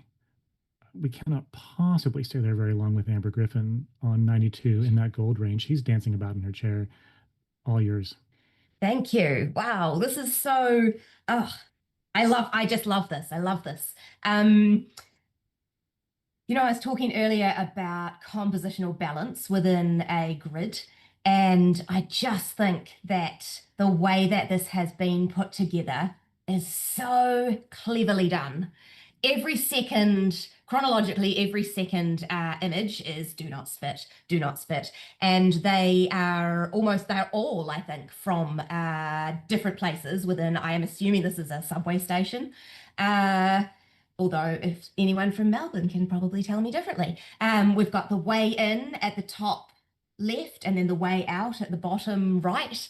And we've got everything is just so well balanced. And I just think it's hilarious. So I'm in gold at 92, and I would like to hear why you're not with me. We've got such a big range of scores, which is really exciting for you. Were in the highly commended range. Yeah, thank you, Amber, for challenging on the other side, but I'm really enjoy the quirkiness of this concept. And I'm really enjoy every single picture of it as well. I give it 78, highly commended for the concept and the quirkiness and seeing something. I'm not sure we have it in Melbourne. I didn't see it in Melbourne, but maybe other around the world, or maybe we have it. I don't know. I have to check the subway. But when it comes to artistic photography artists, when the composition is one of the main key for this for the kind of image like this, you wanted to see something more of only except concept of an image. You want to see the highly craft, the composition, the better lighting, the better presentation of a quirky concept like this. You wanted to play around with your mind. You wanted to just see everything is a kind of, every single image has the kind of quirkiness by itself as well. So some of the image for me is like more lighter, more darker. There is a cohesive treatment into it, but it's not really excellent in post-production. It's not really excellent. For me, when I'm thinking about 90, I'm thinking about excellent in every aspect. I can see there's a quirkiness in and excellent in concept, but only on that. But I'm listening and open. Maybe I'm missing something here. Thanks for Bruce. You were right on the average on 83. And I was wrong. I should be up at 90s. Thanks, Amber. Awesome challenge. I love the story in this. The way into, the way out, but also how symmetrical it doesn't look symmetrical in some respects, but when you really look at it, they're not always sitting side by side symmetrically, but they are across the grid symmetrical. It's actually kind of an interesting thing to go with. So I think the layout is insanely great. Story-wise, beyond the do not spit, which is obviously right in your face, it's actually, to me, it's like you're riding the train, like you're getting to each station kind of thing, and it's like, every station has this. So what is happening in St Kilda and Port Melbourne, guys? This is not good. So send this to Train Vic, Vic Rail or whatever they're called. I don't think there's an issue with the way it's actually been put together for it, because it's graphic, and graphic shouldn't have to be completely polished. I think we need the grime. We need that lighting, the way that works. Train platforms are always lit wonkily. Like, unless they're a brand new platform or something like that, the lighting gets changed and stuff like that. So if it was all perfectly white and clean, I don't think the realism would be there. I think it would actually remove from the story.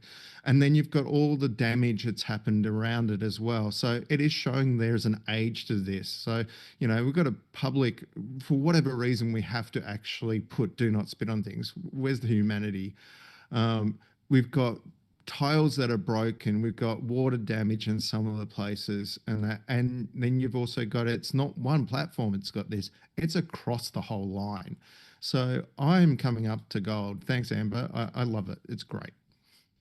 Thank you, Bruce. Vicky, did you have anything you wanted to add? You were on 80 in silver. I did. Thank you so much for coming to me. This is, as far as I know, the underpass at Flinders Street. So, and I've been fascinated with all of these for the entire time I've lived in Melbourne. I love the irony of do not spit, and there's people have spat all over it. You can tell where it is because it's a St Kilda platform this way, Port Melbourne that way. It's right in the heart of Melbourne. And I think it's such a strong narrative. It's just, I can smell what it smells like by looking at this when I walk under it. So I think I'm coming up to absolutely. Thanks, Vicky. Amber, back to you. Oh, thanks for the support, guys. I'm so glad we had a little bit more time with this. So the only sort of negatives that I'm feeling are from Fru, and Fru, just have another look at it. You said the inconsistency of the lighting. As Bruce said, I think that inconsistency is actually a real advantage of this image. Think of it kind of like a patchwork quilt. Each tile on there kind of needs to have its own little unique place within this whole composition. And I think if they were too uniform, it would not have that same majesty. It really is compositionally, the way that these have been arranged is absolutely masterful. And I'm just really glad that you guys are coming up with me. And I think I was a little bit shy on the 92. So see what you can do. All right, thanks. Amber's going to leave her score locked in at 92, and everyone else can rescore now, please.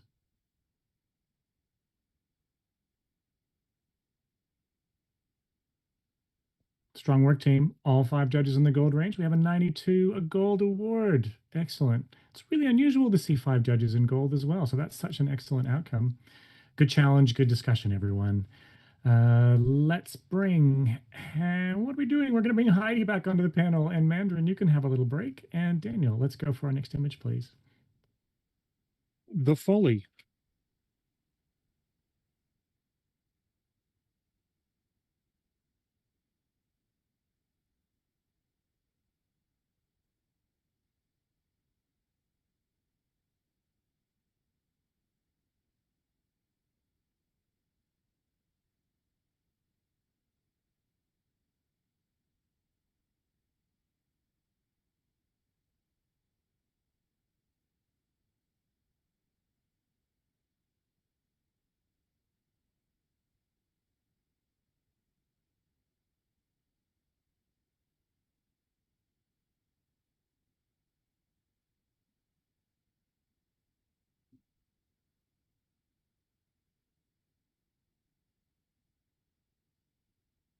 And we have a silver award with 80. So congratulations to our entrant on their silver. Now, who am I going to go to for a comment? Bruce, you were right on that mark with 80. Yeah, congrats on your silver. I think the bit of thing I would say about your image here is that it's striking when it comes around, that point to the top. It's got that great architectural feel going for it. A few things I would look at potentially when putting a mirrored image together like this is really look at that seam and see if you can actually take some of that seam out a little bit, particularly in that doorway in the middle there. It is a composited space, so you could actually probably remove parts of the image in that middle bit to make it feel more organic and for the viewer to actually go, oh, is it a flipped image or isn't it? So something like that could actually help you a little bit to just elevate the image and make it feel a bit more unique. Thanks, Bruce. And it's so funny, if you were watching Creative Portrait last time, you heard almost the exact same advice coming about a portrait. So that's really good advice. All right, let's do a little quick judge change. So Vicky, you can have a little break, and let's bring Hannah back onto the panel, and we'll have our next image, please, Daniel. Seeing the Light.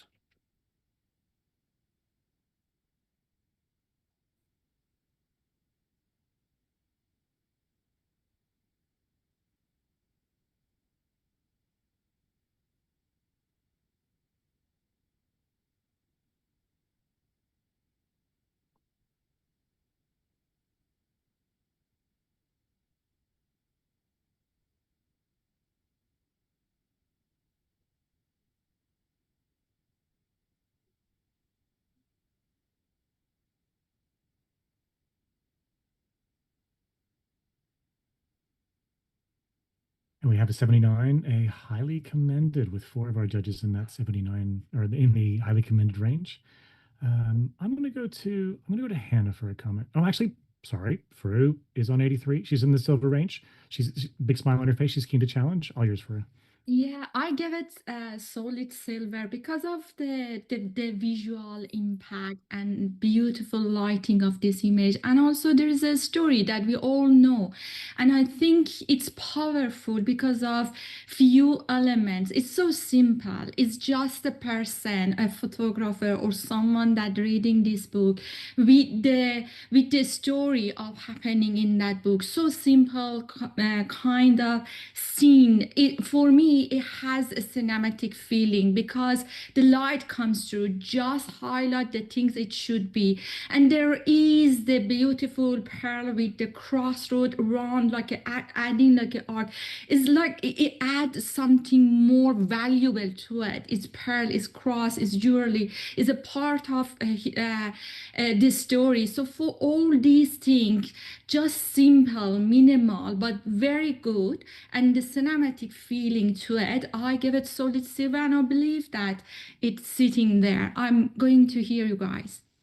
All right, thanks, Faru. First person you're going to hear is Amber on 77. Yeah, sure. Thanks, Faru. I think the reason that I scored this in the highly commended range was because I find the inconsistency of the white balance or the color of the lighting to be really jarring. We've got that real yellow down the spine of the book, and then the yellow right on the edge on the right-hand top edge of the frame. And I just find those two elements drawing my eye away from the actual story that's going on in the middle here. So if you're able to explain the reason for that, then I could join you in silver. All right, thanks, Amber.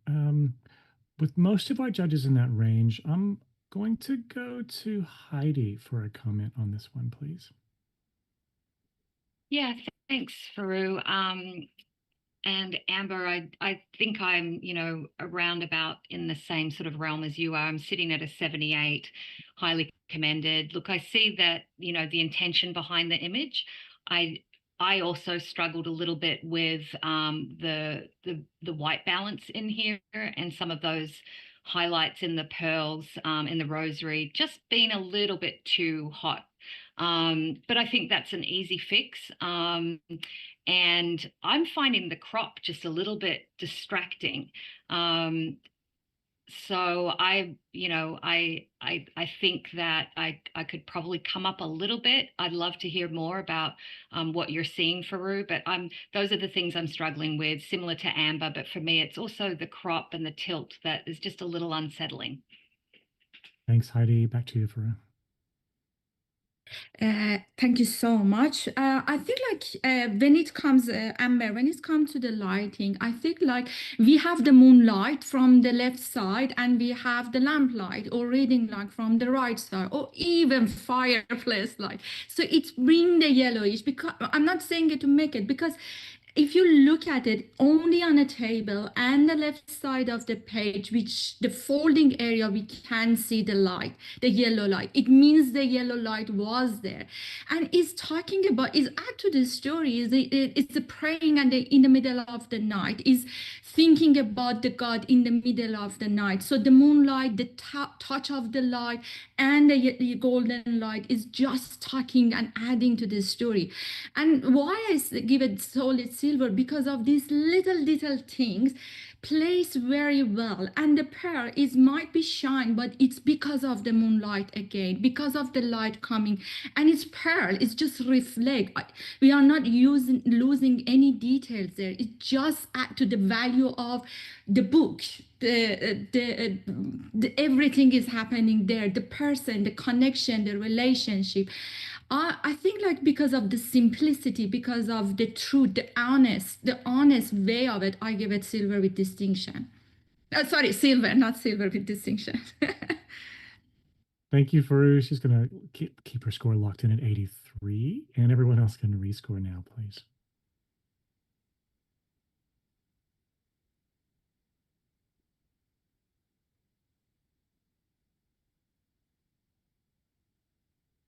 We move to an 80, a silver award. Congratulations to the entrant on your silver. All right, Amber, you can have a little break, and let's bring Mandarin back onto the panel, please, and we'll have our next image, please.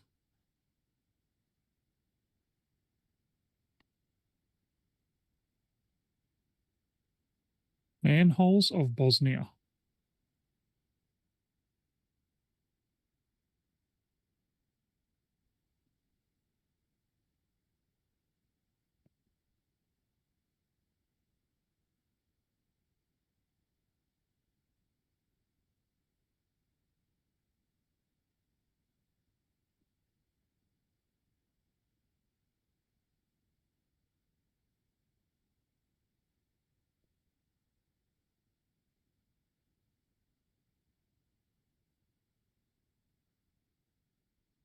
And we have a 78, a highly commended. So congratulations to our entrant on the highly commended. Let's go to Hannah for a comment. Hannah, you were right on the average. Yes, someone has a very specific interest and is very, keen on manholes. I love that. Really, really good use of, an eye for details in finding all of these and putting them together. So I appreciate that this is something that exists in our everyday lives that probably a few of us actually notice, and someone's really bringing this into the light. I know that you, Amber, have twice brought up the importance of balance when you do images like this, visual balance across the board. And I think that bears repeating for this image as well, that I'm not really seeing that intent in how these manholes have been placed across the image. So thinking about that would probably elevate it a little bit more. And I think also here, maybe sticking to a 4x4 rather than a 5x4 would have also helped this, since all the images are so square. But yeah, interesting image and well done. Good advice, Hannah. Thank you. Bruce, you can have a little break. Let's bring Vicky back onto the panel, please. And Daniel, we'll have our next image, please.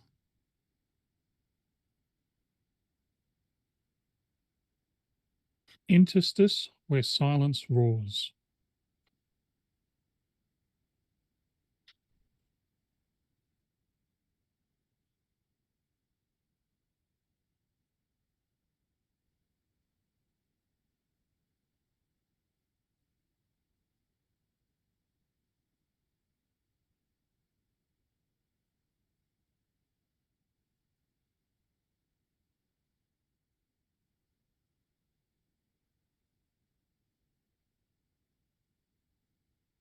And we have a 78, a highly commended. Congratulations to the entrant on your highly commended. That's great. Heidi, however, is challenging this. She's on 83. She's in that silver range. So I got some work to do. Heidi, over to you. I do have some work to do, some heavy lifting, as they say. Look, I scored this an 83 in the silver range, and I see that we're sitting just a little bit below that. I think that a lot of thought has gone into this, a lot of work has gone into this. And when we're sort of thinking about image making, we have to think about how much time and energy and thought has gone into the making of an image. I really, really appreciate just the kind of drama of this. There's a presence about both of the characters. The symmetry is beautiful, and offset on the sort of monochrome really does make you just kind of come into the story and sort of wonder, I literally do need to look up interstice. So if someone can help me out there, that's my only, was like, oh, but the where silence roars part of this is obviously where we can kind of latch onto the story. I think there's a serenity about it as well. I'd love to hear what everyone else has to say, but I really enjoy the image, and I think the author really deserves at least a silver for this. So tell me what your thoughts are. Thanks, Heidi. Mandarin, you were on the other end of the scale on 74. Yeah, I'm sorry. I feel a bit mean. And look, I applaud the photographer for taking on this subject, because there is so much potential here. I just feel it's a little bit pre-award standard, mainly for the technical issues. There's a lack of sharpness in the face on the left, especially. Also, the compositing needs a bit of work. And finally, I'm just not convinced touched by the way the border is between the animal and the human. Maybe it needs to be a little sharper, maybe it needs to be a little softer, but more thought I feel needs to go into that. So there's a few elements, technical elements, work on those, and I think you've got potential. All right, thanks, Mandarin. Hannah, you were exactly on the average on 78. Yeah, I think this is an interesting concept that's definitely worth exploring for the author. I'm with Mandarin on the technique used here. So specifically, again, in the transition between the man and the lion, the shadow on the man is going very black and we're losing all the details there. And the mane of the lion has also been cut very sharply rather than showing the individual's hairs and allowing them to sort of go into that transition. And also the lighting on the man's versus the lion are very different. So the lion has a very ambient soft light versus the man who's, a quite directional strong light, which sort of means that these two elements don't really go together visually. So a few things to think about, but again, definitely a concept worth exploring and working on. All right, thanks, Hannah. Heidi, back to you. Thanks, Hannah and Mandy, for your thoughts. As you were talking, I got to spend more time with the image, and I am seeing your concerns. But what I really feel is important here is, rewarding a photographer for doing something that is a challenging situation. Is it technically perfect? No. We all started somewhere and we can all learn, right? This is a learning process. But I do see that the bones, the literal bones of this image, has the makings of something really spectacular. And I do think just for the effort that's been put in, we could come up a little bit to reward this photographer. So yeah, thank you for your thoughts. Thanks, Heidi. Heidi's going to keep her score at 83. Everyone else can rescore now, please.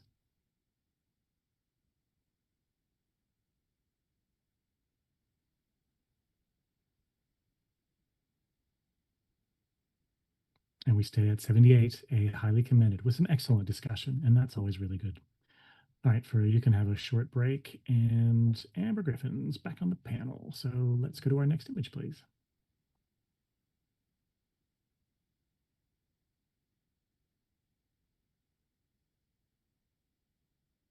Paper Wish.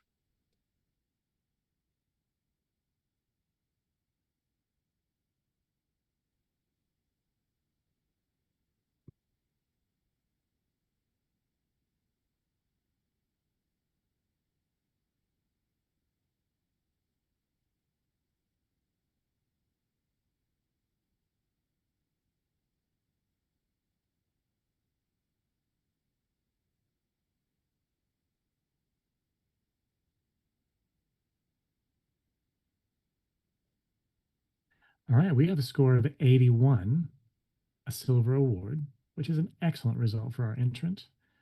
And are we all good with that? All right, Vicky, excellent, Vicky. Judges, make sure you smash that challenge button fast when you want to go for it. Vicky's on 88. She's in silver with distinction. Take it away, Vicky. Yeah, thank you. I immediately think that this is just a masterful composition, and there are so many aspects that make it that.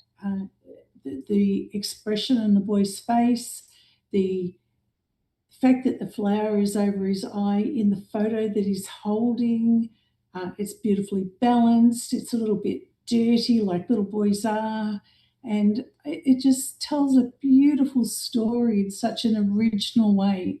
And part of that was I was reading through how we're judging, and I think it's a highly refined, distinctive image demonstrating a strong concept, and that was what really drew me into it. I'd like people to have another look at it to see if they can see more of it once they've looked for a bit longer, and to see that emotion and that strength to it.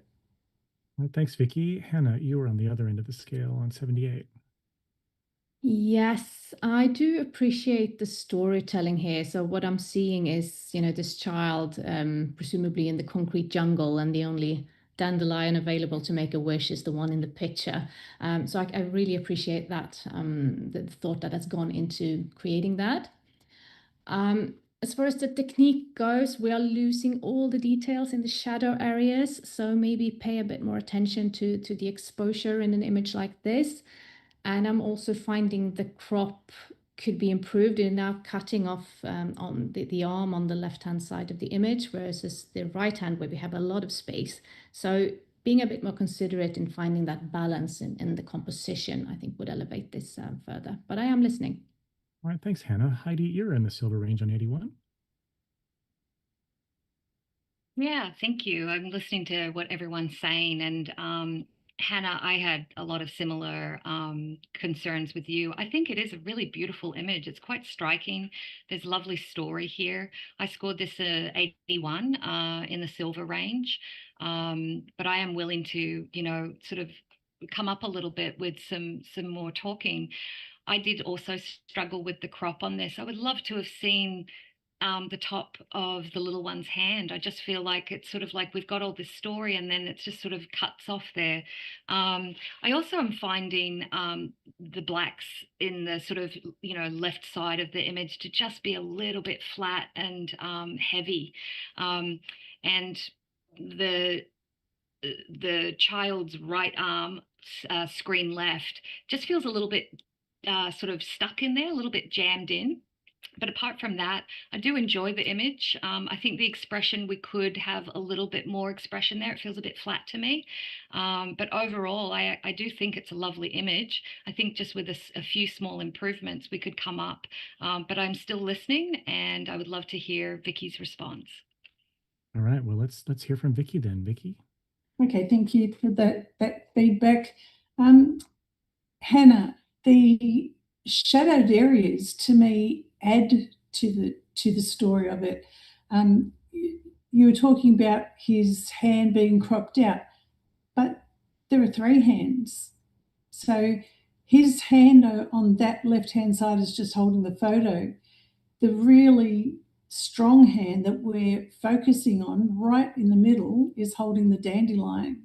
And again, with the hand at the top, missing that top bit of it isn't really a part of the story. The story is him holding this image against himself to show a different side to him. And Heidi, you also said the expression is flat. I think he looks sad. I was drawn into his expression straight away. He's a bit sad, a bit confused. I'm not sure if he wants something else in life or if it's just himself, but I thought that worked really well. I like the lightness on his arm. I think that really makes him pop, and then we disappear into the left, into the darkness, and perhaps that's his emotion on that side and in the photograph. So if you think that it might have come along, I think it's a strong concept, and I really think it's an original photo that deserves to be in silver with distinction. All right, thanks, Vicky. Vicky is going to lock her score at 88, and all other judges can rescore now, please.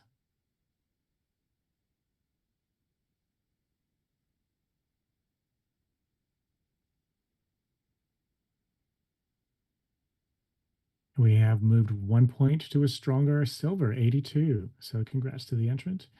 And look, as always, this discussion is gold. So I appreciate that we're getting the chance to talk about images in more detail. Let's bring Bruce back on, and Hannah, you can have a little break, and we'll go to our next image, please. Emergence.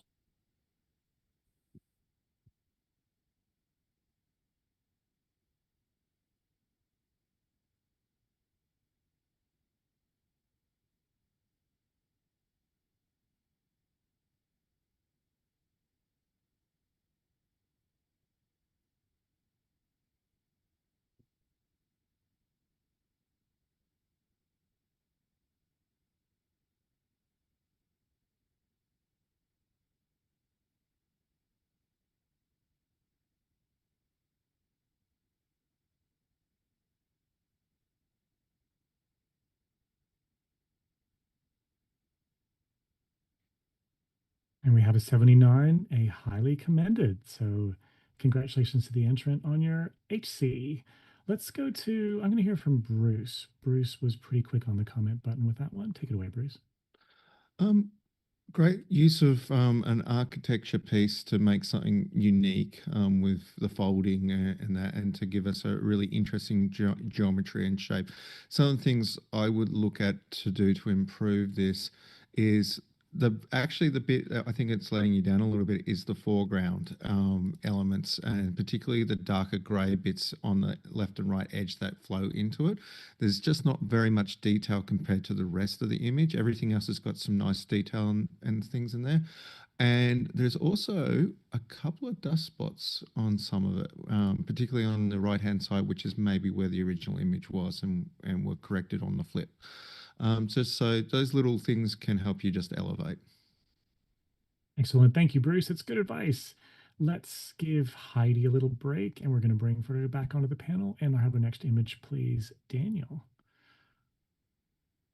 Bermuda ghosts.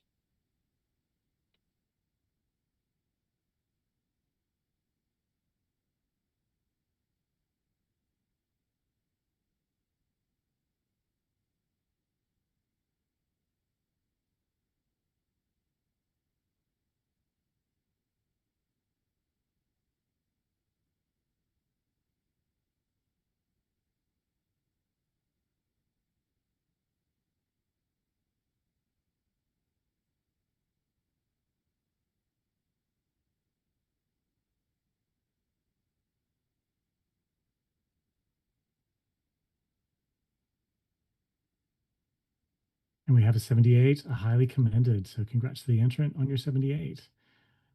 And I'm going to let's come to Mandarin for a comment, please. Mandarin, you were right on the average. It's a very dynamic image with some really rich, beautiful colors. I scored it highly commended. Where I could suggest some improvement to the photographer is I don't really understand the commuter ghost story. I'm trying to get the story of why there's certain figures that are ghosts and others that are sharper and clearer, and what their connection is to each other, if any. So if you can work on this concept, I definitely encourage you to, and maybe really work on creating a concept that's a little clearer when we have very limited time to sit with an image. Excellent. Thanks, Mandarin. That's one of the tricky things about awards like this is we only have a short time to look at an image. How many times have people said we wish we had more time to spend on these? Hannah, let's bring you back. And Mandarin, let's give you a break. And we'll go to our next image, please, Daniel. Blue boy.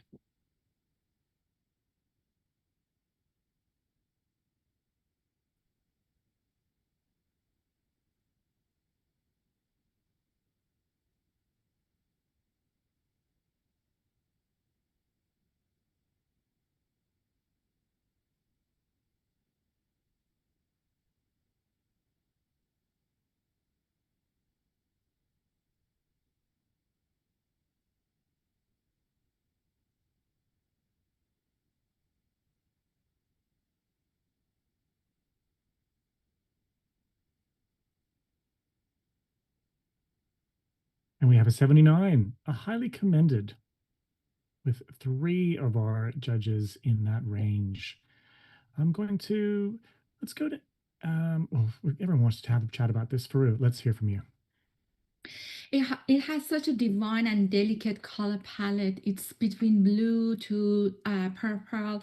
I feel like this to improve this image, and compositionally is very well done to improve this image. I feel like the sun creates such a hot color in that bench and kind of competing with the rest of the beautiful color palette of blue and green. And also the shadow comes through from the flower to the front vessel is a bit distracting, and because we have the ability of working on it in this category, we can smooth it out for more cohesive post-production treatment. All right, thanks, Farouk. Really concise. Love your work. Let's bring Heidi back on, and Vicky, you can have a short break. Daniel, next image, please. This image has no title.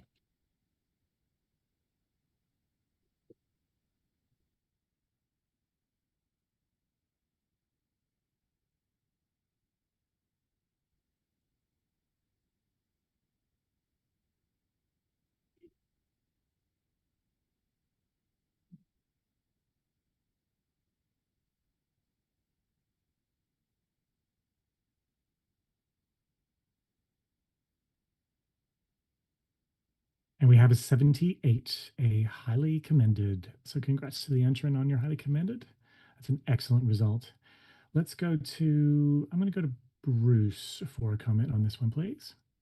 Well done on your highly commended. I think the thing I found a little challenging in this image is the overhandedness of the technique, and particularly the technique into the texture to try and bring it all together. The dove or the bird it's in there is obviously trying to hint to a story, but overall I'm finding it very hard to define what that is just due to the layering and how it's all put together. So maybe a bit of a thought on how to refine the image down into a narrative that is a little bit more obvious for some of us judges. Excellent. Thank you, Bruce. Amber, you can have a quick break, and let's bring Mandarin back onto the panel, please. And Daniel, next image, please.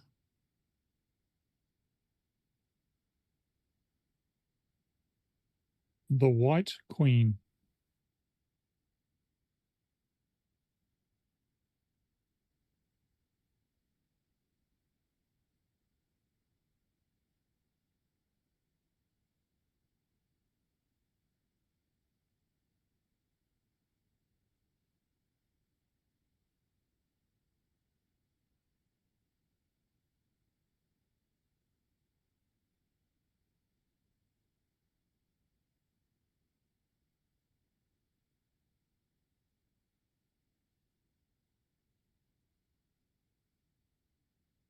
And we have a 79, a highly commended. Congrats on your highly commended. I'm going to go to Hannah for a comment on this one, please. What a beautiful cat. It really looks majestic, and it really looks like a queen, and that intense green gaze as well. Wow. And I appreciate the composition of this as well, with the chair and the cat right in the center, and also the use of color with these red roses. To elevate this, the lighting and compositing of the flowers here could use some work. There's some inconsistencies in how they are lit. Like, for instance, the leaves on the upper left side.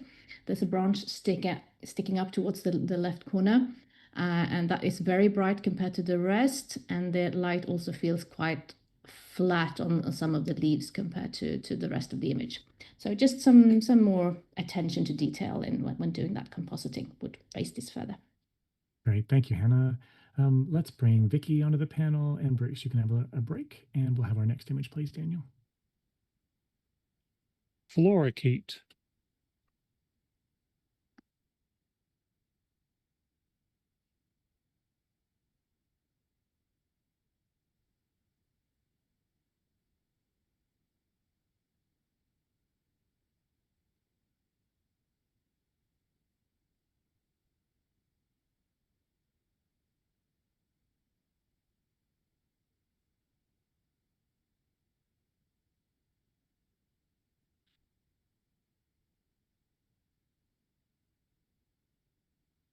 And we have a score of 79, a highly commended.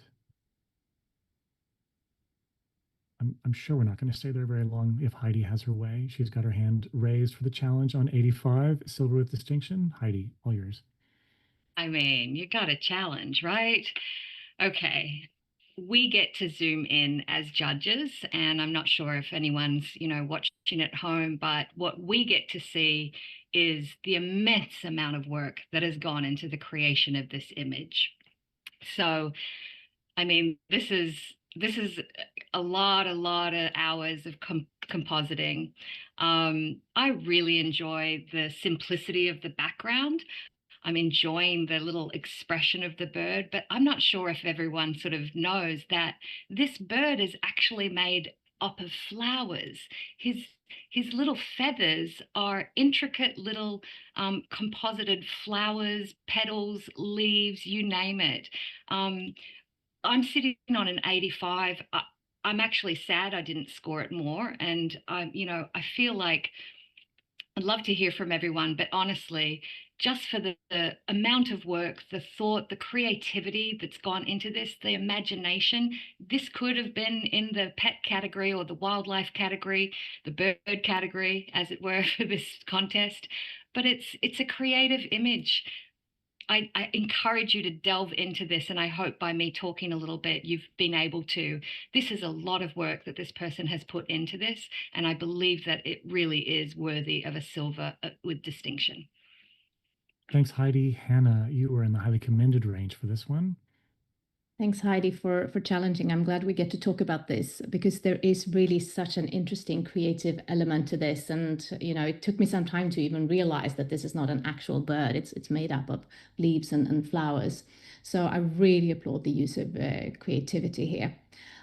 What's keeping me from going higher is the compositing here. So when you're stacking a lot of elements on top of each other in a composite, for each of these elements, you really need to think about what shadows it should be casting on the elements that are below it. And I feel this hasn't really been done here. There are a lot of leaves which are not at all casting shadows on the leaves sitting beneath them, which makes it feel like you've sort of stacked cut out images on top of each other rather than this being a real creature. So I would definitely have come up a lot higher if the compositing that has been done here had been done with a little bit higher amount of skill and care. But having said that, again, love the creativity, and I'm keen to hear what the rest of the panel thinks about this. Thanks, Hannah. Vicky, you had this just sneaking into that silver range.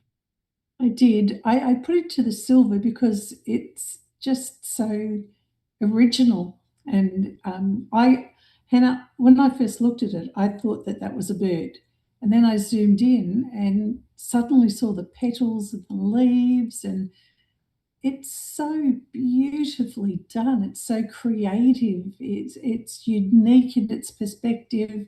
I think that the composition is holds me back a bit.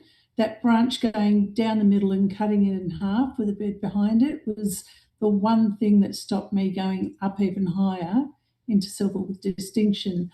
But I'd be tempted. I'm definitely tempted to come up higher again. All right, thanks, Vicky. Mandarin just pushed all of her buttons so that I would see that she wanted to add something, which is a really cool technique. And for that, Mandarin, off you go. Thank you. I applaud the photographer. What an amazing effort in producing such an intriguing image. I was on highly commended, and what prevented me from going up was two things mainly. There is not only compositing issues, but it looks like there's a bit of cloning in the underbelly of the bird, which is really drawing my attention to it. And secondly, some of the leaves are quite sharp and others are very unsharp. And because they look visually like they're supposed to be sitting on top of each other, it's really creating a flatness or a non uniformity that should not be there. So if you take into account this and work on it, you've got something that's quite extraordinary. Thanks, Mandarin. Heidi, back to you. Thanks for your comments, everyone. And, I'm definitely taking them in, and I'm spending more time with the image. I think what this comes back to for me is, the originality, the work that's gone into this. Again, I'm not asking for a gold at all. I think that obviously, we can all learn as photographers, we can all grow. But what I'm really seeing here is a lot of heart and soul that's been put into this. This is a work of heart that has taken an extraordinarily long amount of time. There's so much attention to detail. I hear your concerns, but I do think even when we're looking at a real bird, there's depth and dimension to feathers and plumage, which is consistent with this image. As far as the cloning goes, the cloning to me, it's there, but it's not taking me out of the image, because when I pull back, I almost feel like it's like a children's storybook illustration. You know, it feels like that fantastical to me. And I just really commend the photographer on their creativity and imagination, because I think we need more creativity and imagination in our industry. Thanks, Heidi. Heidi's going to leave her score at 85. Everyone else can rescore now, please.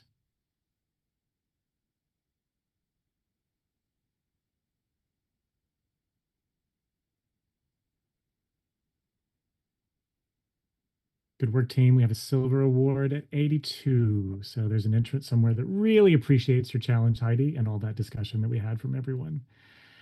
And ladies and gentlemen, that's a great way to finish the photographic artist category today. So, wow, there's so much variety in there. That was a lot of fun. There was getting to judge or even oversee a category like this that with that level of variety is I'm kind of inspired. Actually, there's work that I want to go and make, having looked at all that. Now, before we thank our judges, and we need to give them a huge thank you, but we'll do that in a minute. I want to remind you that our awards ceremony is on the 13th of August. That's where we're going to be announcing our first, second, and third place Australian entrants in Photographic Artist, and our winner for the International in Photographic Artist as well. And yeah, judges, if you want to find out, you got to come to that as well. We're not done with judging for this weekend. We have the commercial category tomorrow at 11:30 Australian Eastern Standard Time. Bruce is dancing because you're judging that one, aren't you, Bruce? Fantastic. I'll be there supporting you from behind the scenes. That is my last panel chairing for this year, so I get to be behind the scenes from now on, and that's excellent. It means you don't have to listen to this voice anymore. Fabulous. But you know whose voices we love? We love these judges' voices. So can I get a big thank you for Amber Griffin, Bruce Moyle, Faru Yavari, Hannah Narrett, Heidi Margosi, Mandra Montgomery, and Vicky McKay. And Mandra, I didn't forget you this time, so, you know, excellent.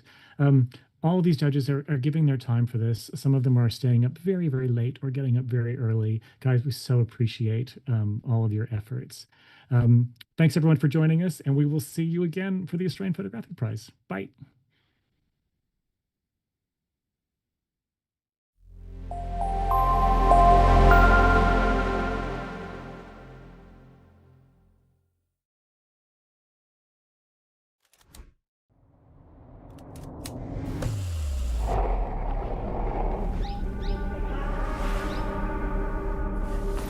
Wow, photographing the way I do, but with my colors, this will change everything.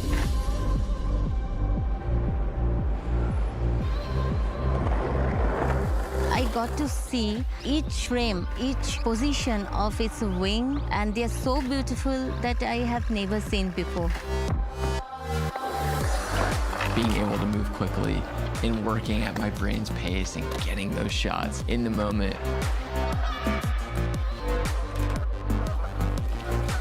Having this camera allows you to go out and create the way you want to create. Until you use it, you cannot even imagine what you have missed. It's something I've never seen before in my entire life. It's something totally different.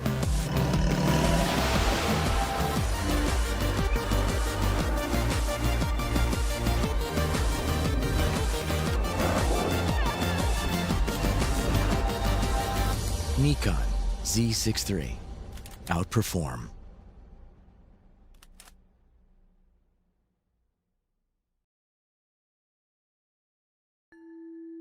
Introducing ISO Color Edge. Precision is essential for any professional working with images. Whether you're an artist, a retoucher, or a visual effects specialist, you need to know that what you see at the start of a project is precisely what you'll get at the end. Color Edge monitors give consistent, reliable accuracy that guarantee no surprises within your color workflow. So what you see in real life is what you see on screen, and what you see on screen is what you see in real life. That's precisely why professionals all over the world trust ISO Color Edge for their image creation. ISO Color Edge. Discover living, breathing color.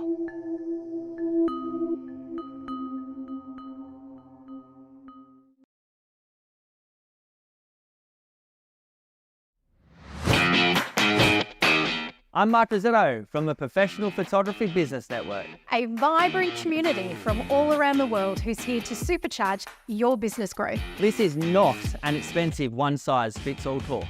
PPBN is a network, An online educational platform with training and resources to suit everyone. from those just starting out to the seasoned pros. You can tailor your journey to suit your individual business needs and challenges, all at your own pace. And there's new content added every week. But success is only part of the experience. To us, community is super important as we all know business can be lonely. So join us today. PPBN is your unfair advantage. Let's do this.